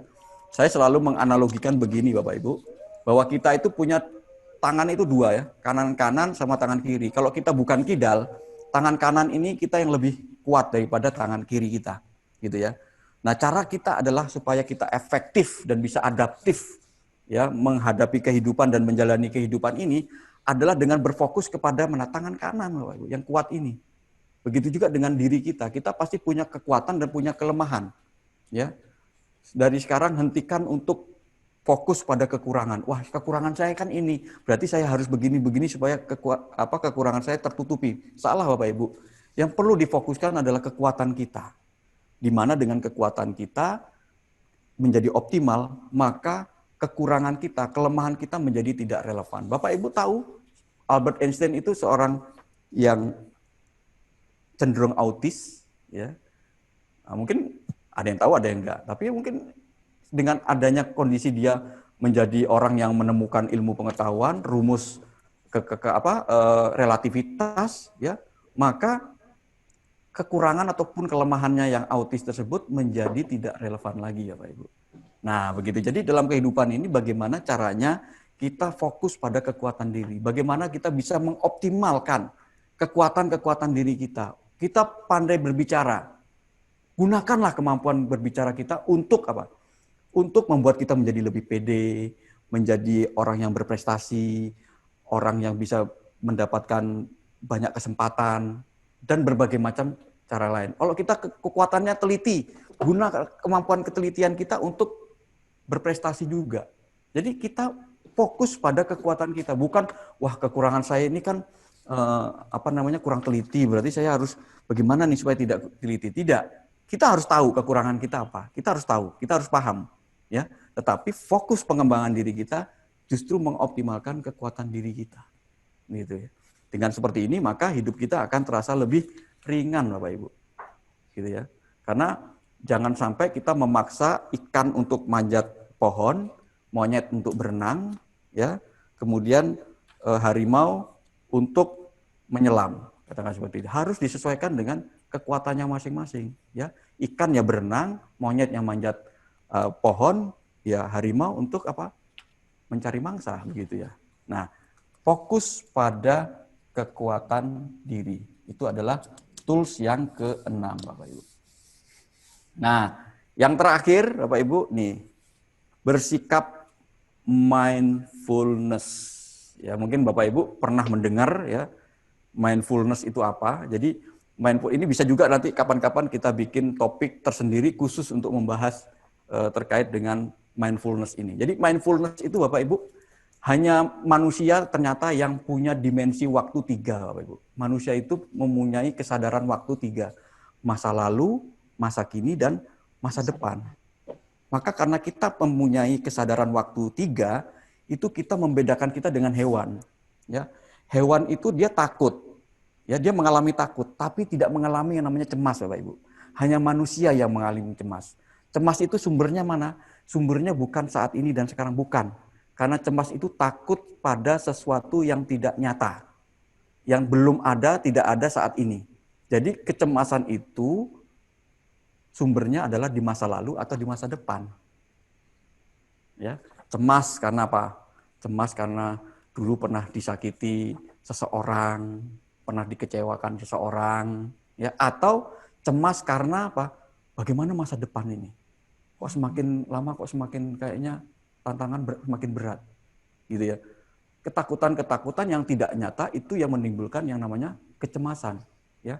Nah, makanya supaya kita tidak cemas, supaya hidup kita menjadi sehat mental dengan utuh, maka bagaimana caranya kita untuk bisa ya fokus kepada di sini dan saat ini. Ya. Pada saat kita berbicara ini ya, kita betul-betul menghayatinya betul-betul, kita betul-betul merasakannya, ya, kita betul-betul terlarut ya, merasakan dengan sangat dalam apa yang kita lakukan saat ini dan di sini, ya, sehingga tidak memberikan kesempatan rasa takut yang bersumber dari masa depan ataupun rasa takut yang bersumber dari masa lalu kita.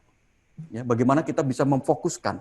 Ini kalau di dalam agama selalu diajarkan, apapun agamanya. Buddha ada meditasi. Meditasi itu sebetulnya adalah bagaimana mengajak orang untuk bisa berkondisi mindfulness. Ya, bisa dengan menggunakan ketukan tuk tuk tuk, kita fokus dengan ketukan itu. Ya. Atau di Muslim, ya saya Muslim, itu dengan sholat. Nah, sholat itu mengajarkan kita mindfulness. Sholat itu jangan begitu-begitu aja, tapi ketika kita takbir begitu ya, kita merasakan seperti apa penghayatannya pada saat itu. Pada saat kita ruku begitu, punggung itu diratakan, itu juga kita rasakan betul. Pada saat sujud, telapak tangan itu menempel di alas gitu ya. Itu juga betul-betul kita rasakan bagaimana tekanannya. Pada saat kita, bahkan tidak hanya dalam ibadah, dalam kegiatan kita sehari-hari pun bagaimana kita bisa mindfulness ketika kita jalan, ya. Bagaimana kita hantaan kaki kita itu betul-betul kita rasakan. Oh, beratnya seperti ini ya. Oh, rasanya seperti itu. Atau pada saat kita makan, mindfulness eating. Iya, jadi artinya kita makan itu betul-betul dengan penghayatan betul, dikunyah, kita resapin ini asinnya bagaimana ya. Ini teksturnya seperti apa ya? Oh, ini itu semua adalah mindfulness. Ketika kita mandi, jebur gitu ya. Air ketika mengalir ke tubuh kita itu betul-betul kita juga hayati, enggak cuma jebur selesai udah. Ya, tetapi ketika kita pakai shower gitu, ketika air itu menyentuh kepada kulit kita, itu betul-betul kita rasakan bagaimana sensasinya, gitu kira-kira. Ya, itu akan membuat diri kita menjadi tenang, dan itu secara garis besar akan menjaga kesehatan mental kita. Jadi bagaimana kita bisa mindfulness itu juga menjadi satu cara kita atau tools kita untuk menjaga kesehatan mental kita. Nah, saya tempel lagi di sini ya. Nah, seperti ini Bapak Ibu. Jadi di sini kita sudah belajar menjadi ada 7 ya. Yang pertama adalah fokus pada apa yang bisa kita kendalikan. Kedua adalah find your way. Ketiga, kuasai teknik stress management. Kemudian yang keempat, milikilah sistem dukungan sosial. Kelima, gunakan prinsip 20-80. Kemudian fokus pada kekuatan diri, dan yang terakhir bersikap mindfulness. Oke. Nah, sekarang saya akan masuk ke slide berikutnya. Tapi sebelumnya mungkin ada pertanyaan dulu. Yang slide berikutnya nanti bisa kita tuntaskan nanti, karena terakhir ya ada satu PR tadi yang kunci daripada find your way ada di slide terakhir. Mungkin dari sini ada yang mau ditanyakan Bapak Ibu. Monggo kita interaksi saja ya, nggak usah malu-malu, nggak usah segan untuk kita sharing ya apa yang baik kita sharingkan. Iya, Bapak Ibu, rekan-rekan, di kolom chat itu sudah saya berikan link Slido. Jadi sudah ada dua orang sih yang bertanya. Jadi untuk Bapak Ibu yang lain yang mau bertanya boleh menggunakan link yang ada di kolom chat itu di Slido. Nanti akan muncul pertanyaannya. Ini saya coba share screen dulu yang pertanyaan yang sudah ada ya, mohon ditunggu.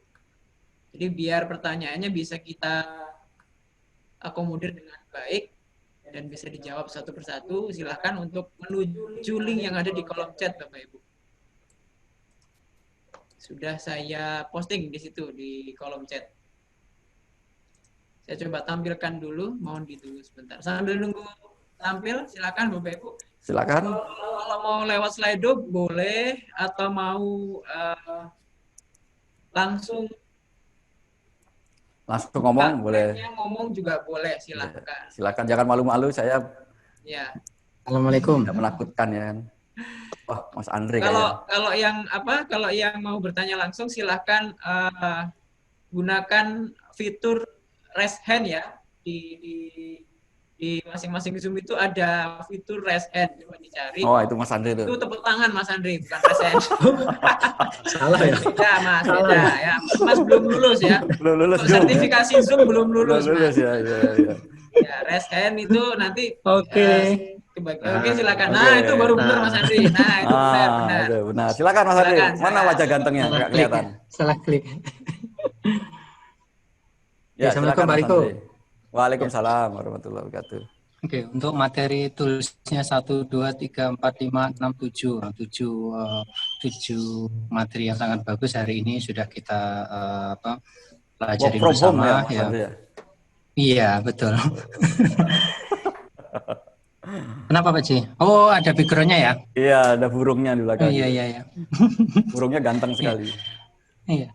Pak Riko, untuk terkadang ada seseorang yang bingung terhadap dirinya sendiri. Beberapa saat yang lalu saya pernah nanganin kecemasan yang terjadi, bingung mau mengungkapinya seperti apa. Tapi setelah kita ajak ngobrol, baru kita ajak kembali ke belakang, baru ketemu di titik tahun berapakah kejadian itu yang membuat dia sekarang dia nggak bisa mengendalikan. Makanya kan kita bantu dengan teknik mendengarkan curhatan yang bersangkutan, baru nanti kita ajak ke belakang, maksudnya kita ajak flashback ke belakang, habis itu baru dia temukan. Dan saat itu di antara 1, 2, 3, 4, 5, 6, sekitar 6, 1, 8 orang, itu dia sendiri yang nangis pas ketika diajak ngobrol. Yang perlu saya mau tanyakan, apakah apa yang mempengaruhi bahwa ketika seseorang itu cemas, bingung, kemudian nggak bisa mengungkapin, itu reaksi-reaksi apa yang muncul Pak? Karena emosionalnya begitu kayak naik turun, orang di sekitarnya dianggap salah semua Pak. Begitu Pak. Terima kasih. Baik, terima kasih Mas Andre. Ini rekan saya, partner saya dari dulu nih sebetulnya ya, meskipun sudah beda organisasi tapi masih terus berhubungan ya sampai sekarang ya. Luar biasa Mas Andre. Ya, jadi kenapa ya orang itu kalau seperti yang diceritakan tadi itu mengalami yang namanya dia sudah over capacity gitu ya. Artinya mungkin ya kapasitas dirinya itu sudah full. Jadi ibaratnya kalau saya melihat ini seperti air gelas ini Bapak Ibu ya. Kalau kita dimasukin air terus ya sampai full, kemudian dimasukkan air terus, lama-lama kan luber kan Bapak Ibu. Nah, kondisi psikologis kita juga seperti itu. Kita punya batasan-batasan. Ya, kita punya capacity tertentu untuk menghadapi yang namanya stres, tekanan dalam hidup dan lain sebagainya. Sehingga kalau tidak kita atur ya kapasitas air yang ada di dalam diri kita, maka yang terjadi seperti yang diceritakan Pak Andre tadi, yang akhirnya nanti akan luber. Ketika luber itu jadi munculnya tadi yang dibilang Mbak Luk tadi, ya. Moodnya itu selalu nggak enak, nggak smooth gitu ya, selalu sedih katakan seperti itu, atau jadi mudah marah, sensitif, jadi sumbu pendek katakan seperti itu, kemudian jadi nggak bisa konsentrasi, nggak bisa tidur, ya, nggak bisa berprestasi dengan optimal. Itu kenapa? Karena kapasitasnya udah penuh. Nah, caranya adalah bagaimana supaya kapasitas ini bisa dikeluarkan secara mandiri ya. Artinya bagaimana orang tersebut harus diajarkan tadi pada saat dia mengalami satu tekanan, bagaimana caranya untuk merilis stres itu sendiri ya. Dan yang paling tahu dirinya itu pasti adalah orang itu sendiri sebetulnya. Tetapi ketika kondisi seperti itu dia karena sudah full ya, kesadarannya itu menjadi kecil atau sempit, akhirnya dia tidak bisa memahami dirinya. Cara yang terbaik adalah tadi Pak Andre sudah tepat ya, bagaimana menjadi teman curhatnya ya, disuruh keluarkan dulu tuh semuanya. Apa yang menjadi unek-uneknya, apa yang menjadi ganjalan-ganjalan di dalam dirinya. Sehingga ketika itu semua dikeluarkan, jadi plong, ya akhirnya apa? Dia jadi lebih sadar, aware dengan dirinya. Jadi lebih mengenal tentang dirinya, begitu ya. Kemudian dia diajak untuk tidak hanya memikirkan dirinya sendiri, tapi juga bagaimana dia bisa berkontribusi buat lingkungannya. Dia peduli dengan lingkungannya. Jangan hanya fokus, wah diri saya ini adalah orang miskin di dunia, paling sedih dunia, orang yang paling menderita di dunia. Nah, ini akan menyebabkan kesadaran akan menyempit. Ketika kesadaran itu akan menyempit, ya, makanya dia tidak akan mengenal dirinya sendiri. Maka cara yang terbaik untuk membantu kasus-kasus seperti ini adalah bagaimana dia bisa merilis stresnya dikit demi sedikit, ya, sampai dia betul-betul mampu dan sadar dan mengenali dirinya dengan lebih baik. Dan itu muncul dengan tiba-tiba pada saat kapasitas tadi yang saya bilang tadi sudah bisa diturunkan, begitu. Nah, kalau misalnya ada trauma-trauma, biasanya itu seperti kapasitasnya seperti ini, ya, misalnya, tapi ada batu atau ada sesuatu yang memenuhi, sehingga yang harusnya kapasitasnya segini jadi kapasitasnya setengah, karena isi setengahnya itu adalah trauma, ya, hal-hal yang membuat yang selama ini dia pendam, ya, seperti menyimpan sampah, ya. Kalau menyimpan sampah tentu saja kapasitasnya akan menjadi pendek, sehingga akhirnya lebih mudah tumpah tadi. Gitu ya. Jadi perlu kita bantu. Tapi kalau yang sampai trauma dan lain sebagainya itu perlu teknik-teknik yang lebih dalam lagi. Tidak hanya sekedar kita ajak untuk curhat, karena itu pasti tidak memadai, pastinya seperti itu. Gitu ya Pak Andre ya, Mas Andre ya. Oke, yang lainnya. Ya, Pak. Terima kasih Pak. Share screen-nya Pak J. Ya, sama-sama Mas Andre. Terima kasih. Nah, udah. Sudah. Oke, sudah. Nah, ini ada beberapa pertanyaan, mungkin saya agak ini sedikit ya. Oke. Denny Maisaf Putri, wah ini saya kenal kayaknya nih ya. Bagaimana kita bisa tetap menjaga hubungan sosial agar tetap berkualitas di masa pandemi ini? Wah, ini pertanyaan yang super banget nih ya. Jadi kita dengan kondisi yang ada saat ini kan serba dibatasi ya. Kita keluar rumah itu juga terbatas, ya dibatasi. Kemudian mau jalan-jalan ke mall juga nggak bisa, mau bersilaturahmi ke rumah tetangga ataupun ke rumah sahabat kita juga sulit gitu ya. Nah, bagaimana supaya dengan kondisi yang dengan keterbatasan ini kita tetap bisa menjaga hubungan sosial? Sebetulnya seperti yang saya sampaikan tadi, fokus kita atau tools kita yang pertama ya, fokus pada hal-hal yang bisa kita kendalikan. Berarti pada saat pada saat kita tidak bisa bersosialisasi di luar, ya, yang pertama kita lakukan adalah bagaimana kita lebih mengintensifkan hubungan kita dengan orang-orang terdekat kita. Itu pasti, ya. Orang terdekat kita ya bisa pasangan hidup kita, keluarga inti kita itu sendiri. Bagaimana selama ini mungkin waktu kita tidak terlalu banyak ya buat mereka karena dengan kesibukan dan lain sebagainya. Bagaimana kita tetap bisa ya meningkatkan kualitas hubungan kita dengan orang-orang terdekat kita. Itu yang pertama. Terus yang kedua, ya kita bisa menggunakan teknologi seperti Zoom ini dengan telepon. Itu kan tetap ya, meskipun kita tetap berjarak secara fisik, tetapi bukan berarti kita berjarak secara hati. Ya, dengan kita bertelepon, kita menggunakan Zoom, kita dengan video call, katakan seperti itu, tetap bisa kita menjalin hubungan sosial. Ya, karena hubungan sosial itu sekarang itu sudah terbantu ya, alhamdulillahnya dengan kondisi COVID ini kita sudah teknologi sudah bagus sehingga kita masih tetap bisa berinteraksi dengan orang di luar rumah kita dengan masih bahkan dengan kondisi Zoom ini hubungan kita menjadi lebih luas yang biasanya hanya ketemu orang Batam aja sekarang bisa ketemu orang Jogja, ketemu orang Medan, ketemu orang Bekasi, ketemu orang Surabaya ya di satu waktu dan itu sering terjadi ya. Jadi sebetulnya ini bisa menjadi wahana buat kita untuk meningkatkan atau menjaga hubungan sosial agar tetap berkualitas di masa pandemi ya, seperti itu. Mudah-mudahan menjawab. Kemudian yang berikutnya ada Ibu Ratna ya.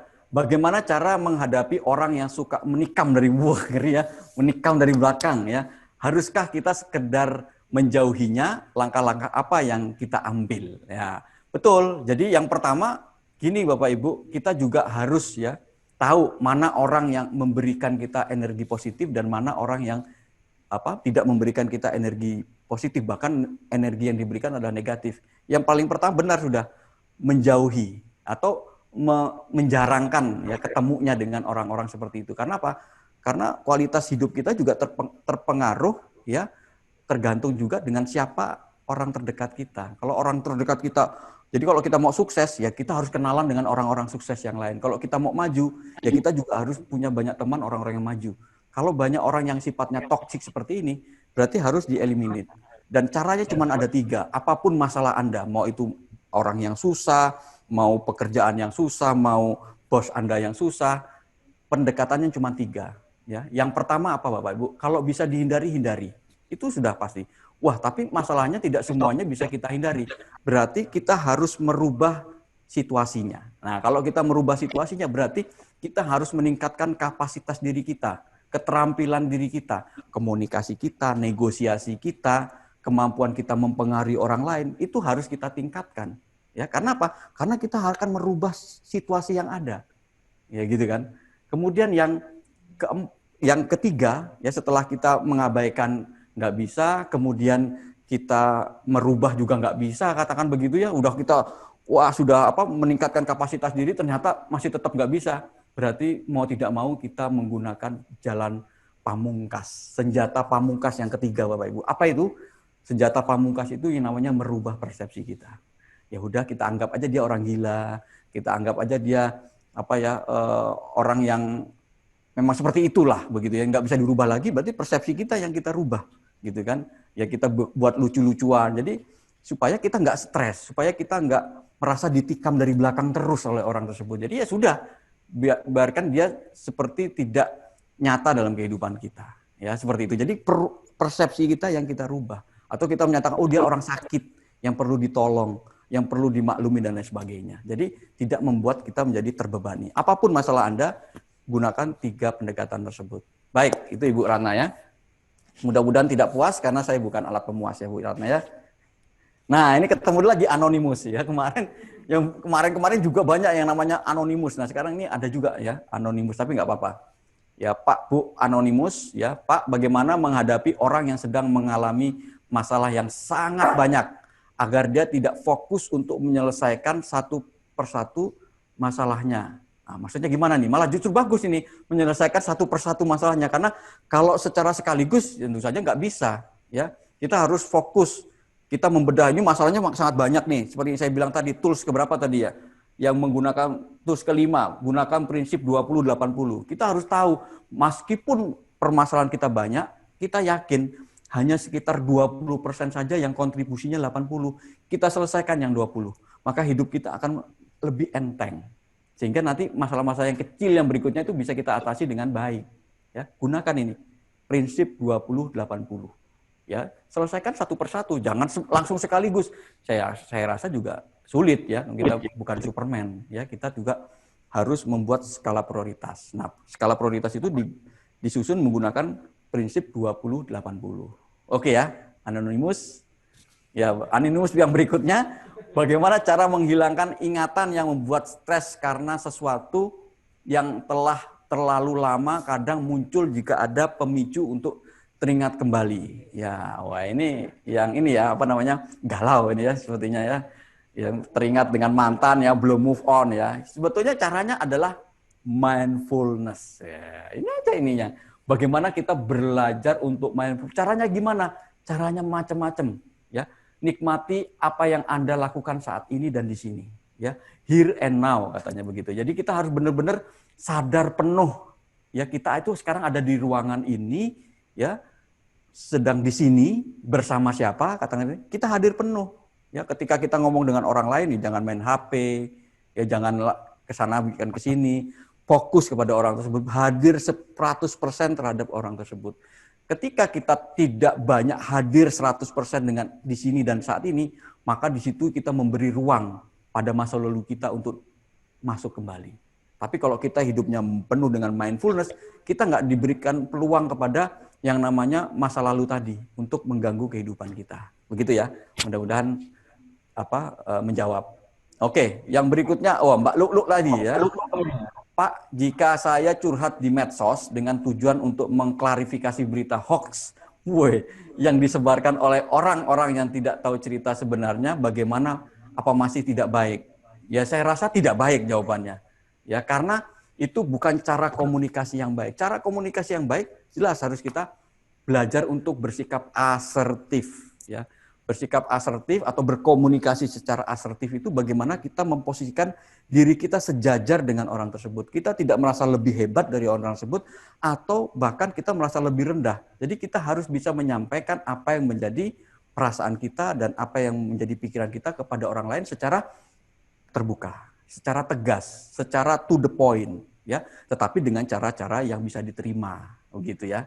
Itu ada tuh tekniknya. Kapan-kapan kita juga bisa bahas bagaimana berkomunikasi secara asertif. Begitu ya Mbak Lulu ya. Mudah-mudahan tidak puas karena saya bukan alat pemuas, ya. Baik, berikutnya ada Yasar Fauzan, ya.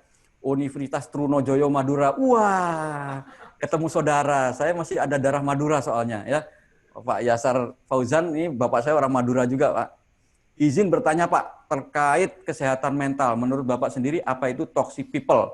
Bagaimana cara kita menghadapi toxic people? Ya, toxic people itu, jadi gini, ada orang-orang yang ketika kehadirannya itu membuat orang lain itu menjadi lebih bersemangat, lebih berenergi, lebih bahagia, lebih plong ya hidupnya, lebih menebar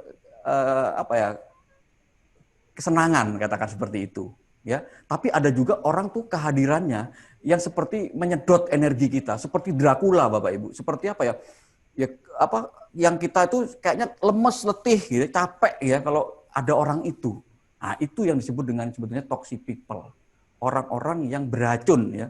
Kalau kita minum racun kan pasti langsung oleng ya, kalau kata Cak Dut ya langsung oleng, langsung langsung terkapar, katakan seperti itu. Nah, seperti itu orang-orang yang kehadirannya itu membuat kita habis energinya gitu ya.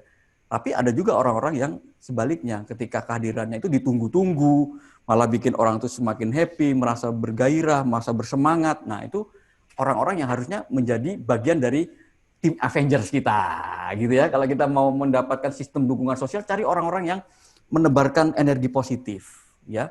Jadi jauhi orang-orang yang berenergi negatif, karena itu akan mempengaruhi kualitas hidup kita, ya. Jadi begitu Pak Yasar Fauzan, ya. Jadi caranya adalah bagaimana kita berkumpul dengan orang-orang yang memberikan energi positif dan menjauhi semua orang-orang yang menghabiskan energi kita. Karena hidup kita ini perlu ya seperti maraton. Hidup ini kita ini seperti maraton, lari maraton Bapak Ibu. Ya, jangkanya jauh. Jadi kita harus menghemat energi. Kita harus mengatur tidak boros dengan energi kita. Jadi ketemu orang yang menghabiskan energi ya kita hindari. Bukan berarti kita memutus silaturahmi, tapi kita jarang-jarang bertemu saja. Tetap kita say hello, kita berkenal gitu ya, tetapi tidak akrab. Jangan sampai akrab dengan orang yang sifatnya toxic people ini, karena akan menghabiskan energi kita. Begitu ya Pak Yasar Fauzan. Baik, nah ketemu lagi sama Pak Anonimus ya. Ibu Anonimus sama Pak Anonimusnya. Apakah insecure merupakan gejala yang berhubungan kesehatan mental? Oh, betul sekali. Ya, insecure itu kan perasaan tidak aman. Bapak Ibu, akar daripada insecure itu bahkan katanya secara teori itu pada saat kita lahir di dunia ini sudah bisa memunculkan orang itu insecure atau tidak, gitu ya. Ketika ada bayi itu ya kalau orang tua itu pasti bisa lihat kenapa sih kepribadian itu ada hubungannya pada saat dia dilahirkan, kondisi orang tuanya seperti apa, kondisi perekonomian seperti apa, itu juga sangat berpengaruh Bapak Ibu terhadap si bayi tersebut atau si anak tersebut nanti tumbuhnya. Ya, ketika dia tidak secure atau mengalami insecure, nanti akhirnya ketika dia dewasa akan seperti melakukan kompensasi yang untuk menutupi perasaan insecure-nya itu, dan itu berkaitan sekali dengan kesehatan mental. Orang yang insecure akan sulit memiliki kesehatan mental yang utuh, yang seperti yang saya ceritakan tadi. Jangankan dia bisa beradaptasi dengan orang lain atau masyarakat, dia beradaptasi dengan dirinya sendiri gagal. Ya, karena dia merasa insecure, gitu kan. Nah, itu pembahasannya bisa panjang lebar itu dengan satu topik yang lainnya gitu Pak Anonimus ya. Iya, buka tema lagi, nggak apa-apa. Saya suka, kita kan komitmen setiap minggu ada virtual learning seperti ini dengan tema yang berbeda-beda. Oke, ada Ibu atau Mas Gesti ya. Mohon izin tanya, saya punya teman di kantor suka sekali mengikuti omongan atau pemikiran gimana caranya untuk bisa menghadapi teman kantor yang seperti ini. Maksudnya mungkin suka ngomongin orang gitu ya, atau suka terpengaruh dengan pemikiran orang ya. Ya tentu saja ini kita tidak pernah bisa merubah siapapun ya. Kalau ini menjadi karakter atau kepribadiannya, tentu saja mungkin temannya ini perlu diajak bertemu dengan orang-orang yang bukan toksik tadi ya. Mungkin dia perlu ketemu dengan orang-orang yang membawa energi positif gitu ya. Di lingkungan kita tidak bisa merubah orang. Oh, bagaimana nih orangnya supaya dia tidak mengikuti omongan? Karena ini menjadi kebiasaan, ya, menjadi sesuatu yang sudah berlangsung lama, ya, sehingga kita tidak mungkin bisa merubah demikian rupa. Tapi mungkin bisa diarahkan orang seperti ini untuk mengikuti kegiatan-kegiatan yang positif, ya, ikut pembelajaran seperti ini supaya dia sendiri yang akhirnya kemudian menyadari, oh iya ya, aku ini kok pribadinya kok pelin-pelan, orangnya suka terpengaruh, gampang mengiyakan atau gampang terpengaruh dengan berita-berita atau informasi-informasi yang belum tentu benar, gitu ya. Akhirnya ketika dia menyadari itu, dia akan berubah. Oh ya, berarti aku harus hidup punya prinsip dong, ya, gitu kan. Sehingga nantinya tidak akan mudah mengikuti apa kata orang yang belum tentu kebenarannya. Itu mungkin yang bisa kita lakukan, ya. Oke, dari Bu Gesti atau Pak Gesti kita menuju ke anonimus berikutnya, ya. Anggota tim saya suka bikin masalah dan ada dan tidak ada yang sesungguhnya tidak berpengaruh pada tim saya. Wah, itu berarti tim Anda itu yang toksik, ya. Toksik apa nih namanya? Employee gitu ya.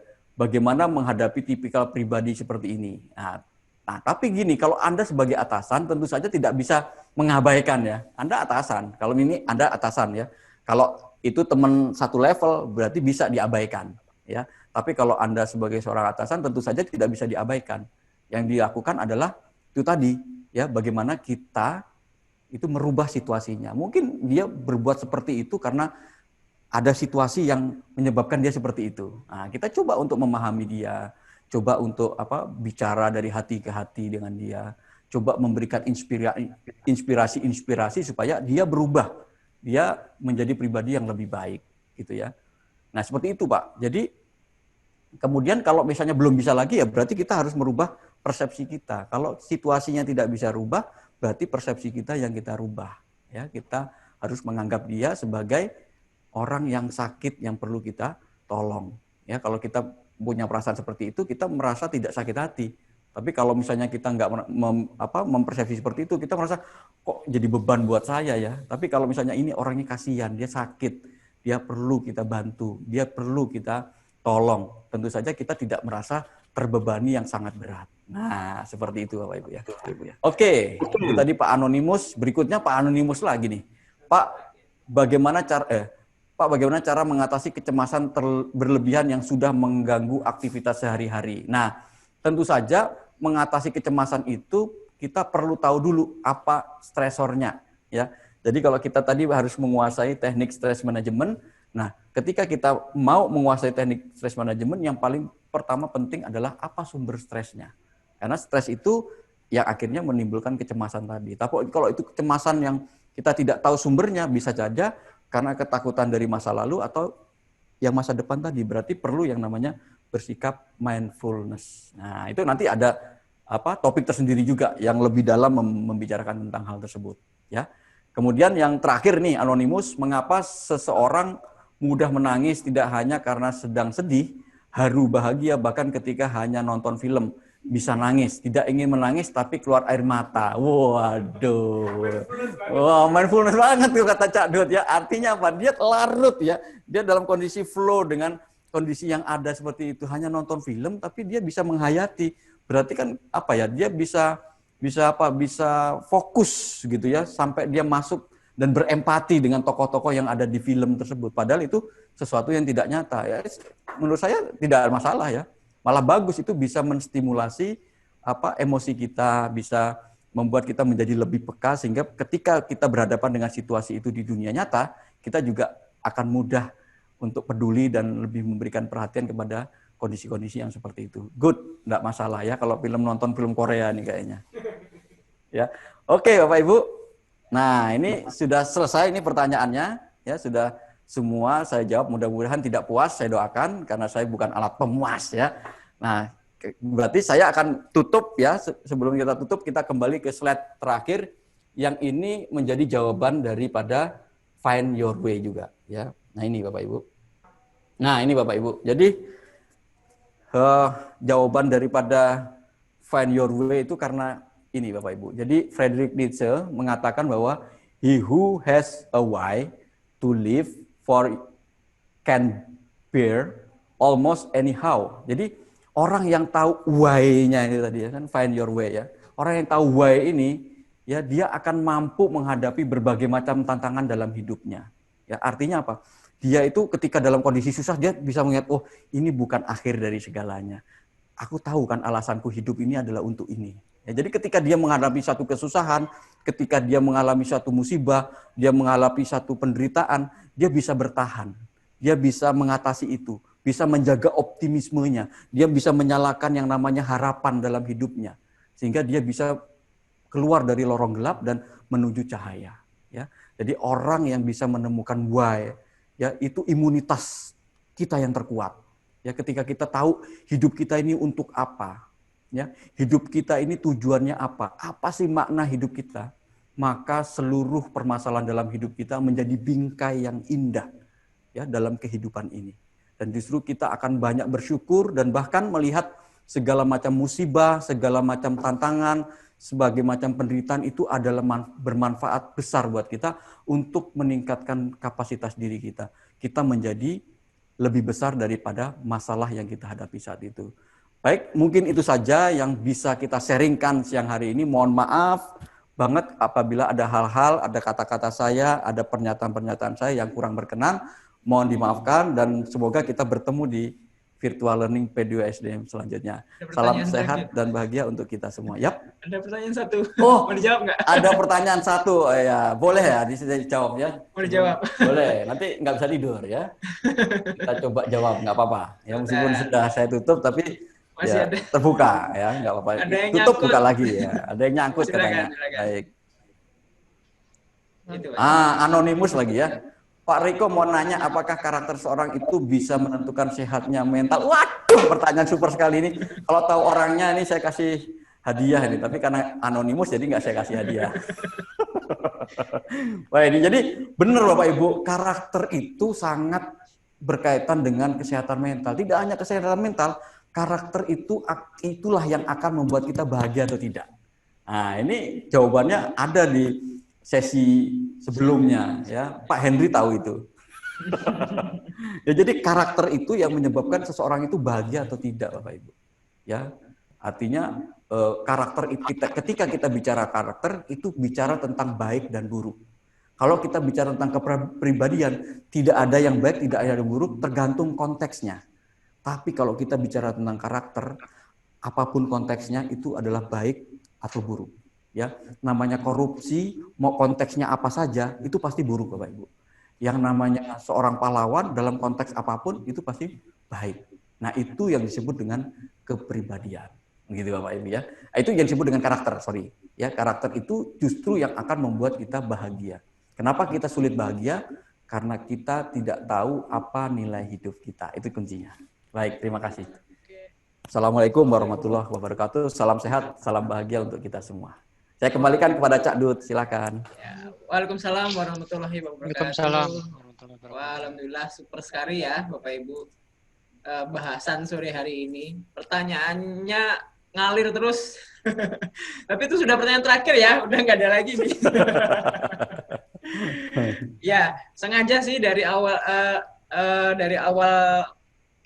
pembukaan tadi saya tidak memberikan. Biasanya kan di awal ya kita akan ada evaluasi, dapat materi, dapat sertifikat. Nah, nyoba sih ini kira-kira bertahan nggak? Wah, alhamdulillah masih 50 orang yang bertahan ya.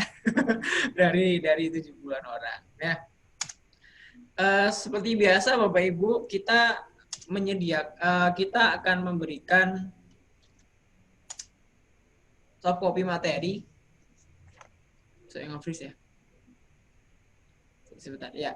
Kita akan memberikan soft copy materi dan sertifikat digital, sertifikat kehadiran untuk Bapak Ibu yang hadir pada sesi virtual learning hari ini. Ya. Caranya silakan mengisi form evaluasi yang saya kirim di chat room. Silakan diisi. Nanti kami akan memberikan sesuai data yang masuk di dalam formulir evaluasi tersebut. Kalau yang mau mengisi ya kita akan berikan soft copy dan sertifikatnya, tapi kalau yang nggak ngisi ya nggak dapat gitu aja ya. Itu. Mudah-mudahan materi yang disampaikan Pak Ji hari ini itu bermanfaat, dan saya yakin ini sangat bermanfaat ya, tentang menjaga kesehatan mental kita, apalagi dalam kondisi pandemi saat ini, itu yang sangat perlu kita jaga ya. Tadi sudah dijelaskan sama Pak Riko, ada 7 poin penting gitu kan, bagaimana kita bisa menjaga kesehatan ya. Ini sambil nunggu teman-teman Bapak Ibu ngisi form evaluasi, saya coba merangkumkan sedikit. Jadi yang di belakang Pak J itu sudah ada sih sebenarnya, tinggal dibacain aja. Ya kan, itu satu, fokus sama apa yang bisa kita kendalikan. Jadi kan ya kalau kita nggak kendalikan ya wis, jangan terlalu permasalahkan gitu kan, bagaimana kita nggak bisa gitu. Find your why ya, why. Yang kedua, ketiga adalah kuasai teknik stress management. Ini ada materinya sendiri sebenarnya Pak J ya. Ada. Bagaimana teknik stress management ya. Di dalam evaluasi itu ada isian, ada poin untuk next virtual learning. Bapak Ibu mau kita adakan materi apa? Itu kita biasanya kita buka evaluasinya, kita buka, kita lihat permintaan yang paling banyak itu biasanya kita akan adakan untuk virtual learning berikutnya. Gitu. Nah, silahkan kalau Pak mau stress management, nah boleh. Mungkin ya salah satunya gitu. Atau apapun terserah Bapak Ibu, silahkan diisi di dalam formulir evaluasinya. Ya kan? Lanjut ya, keempat, miliki sistem dukungan sosial ya. Yang bagi yang sudah berpasangan, alhamdulillah ya, kita punya dukungan sosial abadi. Yang belum jangan berpatah hati ya, masih ada waktu, segera. Mumpung ini KUA sudah dibuka lagi, ya segera ya. Nanti ditutup lagi susah ya, mumpung sudah dibuka lagi disegerakan. Yang kelima, gunakan prinsip Pareto ya, 20-80, kita fokus ke yang 20 agar ya kesehatan mental kita juga lebih baik. Fokus pada kekuatan diri, ya kalau kita kuat di mana ya gitu, terus kita asah terus gitu kan, dan pastinya bersikap mindfulness ya. Di pertanyaan terakhir tadi itu mindfulness banget gitu ya. Mindfulness ini saya sudah terapkan, kalau biasanya saya makan siang itu sambil ngeliatin handphone, ngeliatin WA, ngeliatin medsos. Nah, untuk saat ini saya mencoba untuk makan ya makan gitu kan, lagi kerja ya kerja. Kadang kan kita kalau nggak mindfulness kita bisa ngerjain apapun dalam satu hari itu sebenarnya nggak bagus juga ternyata gitu. Dan alhamdulillah dari materi hari ini saya juga punya banyak masukan, mudah-mudahan bisa kita terapkan sama-sama di kehidupan kita masing-masing. Amin. Ya. Baik, Bapak Ibu, nggak sah rasanya jika di akhir sesi kita tidak foto bersama. Ya, silakan bagi yang berkenan untuk membuka kameranya, saya persilahkan untuk dibuka kameranya dan kita foto bersama dulu. Tapi yang tidak berkenan ya, bagi yang tidak berkenan dibuka ya monggo, tidak masalah. Yang berkenan saja. Oh, ada Bu Ayu ya. Oh, ada Bu Ayu dari Jogja. Kelihatan Bu Ayu. Yang dibuka tak sapa dulu, ada Mbak Lulu, ya, ada Pak Surya Effendi. Oh, itu ada teman saya itu Erliani Nurleli. Ya, iya. Ini teman kuliah dulu di Unisba. Ya. Sampai ya. Iya. Ketemu di ruang virtual. Ya. Ada Bu Dame, ya, ada Mas Gosi dari Surabaya, ada Bu Feni, Bu Reni, ada Bu Kenny, Diklat RSAB. Namanya Diklat RSAB, Pak. Saya tahu tuh kayaknya. Tuh. Bercanda ya, Pak. Salam ya sama yang di depan. Iya. Oke ya, Bapak Ibu yang sudah buka kamera, silakan senyum senyum apa hari ini ya? Senyum sehat mental. Sehat mental ya. Silakan mengaplikasikan senyum sehat mental. Nah, lihat ke kamera. Yeah. Nah, kayaknya cuman saya hari ini yang sambil piknik ya. Yeah, yang lainnya tidak ada yang sambil piknik sambil kerja. Ya, beruntungnya saya bisa sambil piknik sambil nge-zoom begini ya. Baik ya, silakan Bapak Ibu senyum sehat mental, lihat kamera 3 2. Oke. Ntar masih di ini masih layar pertama. Ini ada 70 layar nih, Bu. Itu hoax ya. Oh, itu hoax ya. Oke, sebentar. Kirim kemana ya? Ini kebiasaan buruk saya nih. Setiap kali habis nge-screenshot foto, habis itu bingung mau taruh di mana. Sudah berkali-kali seperti ini. Oke. Nggak apa-apa Bapak Ibu sambil senyum aja, kering tuh nggak apa-apa, nanti bisa minum, kan lagi nggak puasa kan. Oke, ini lelet ini sebentar ya.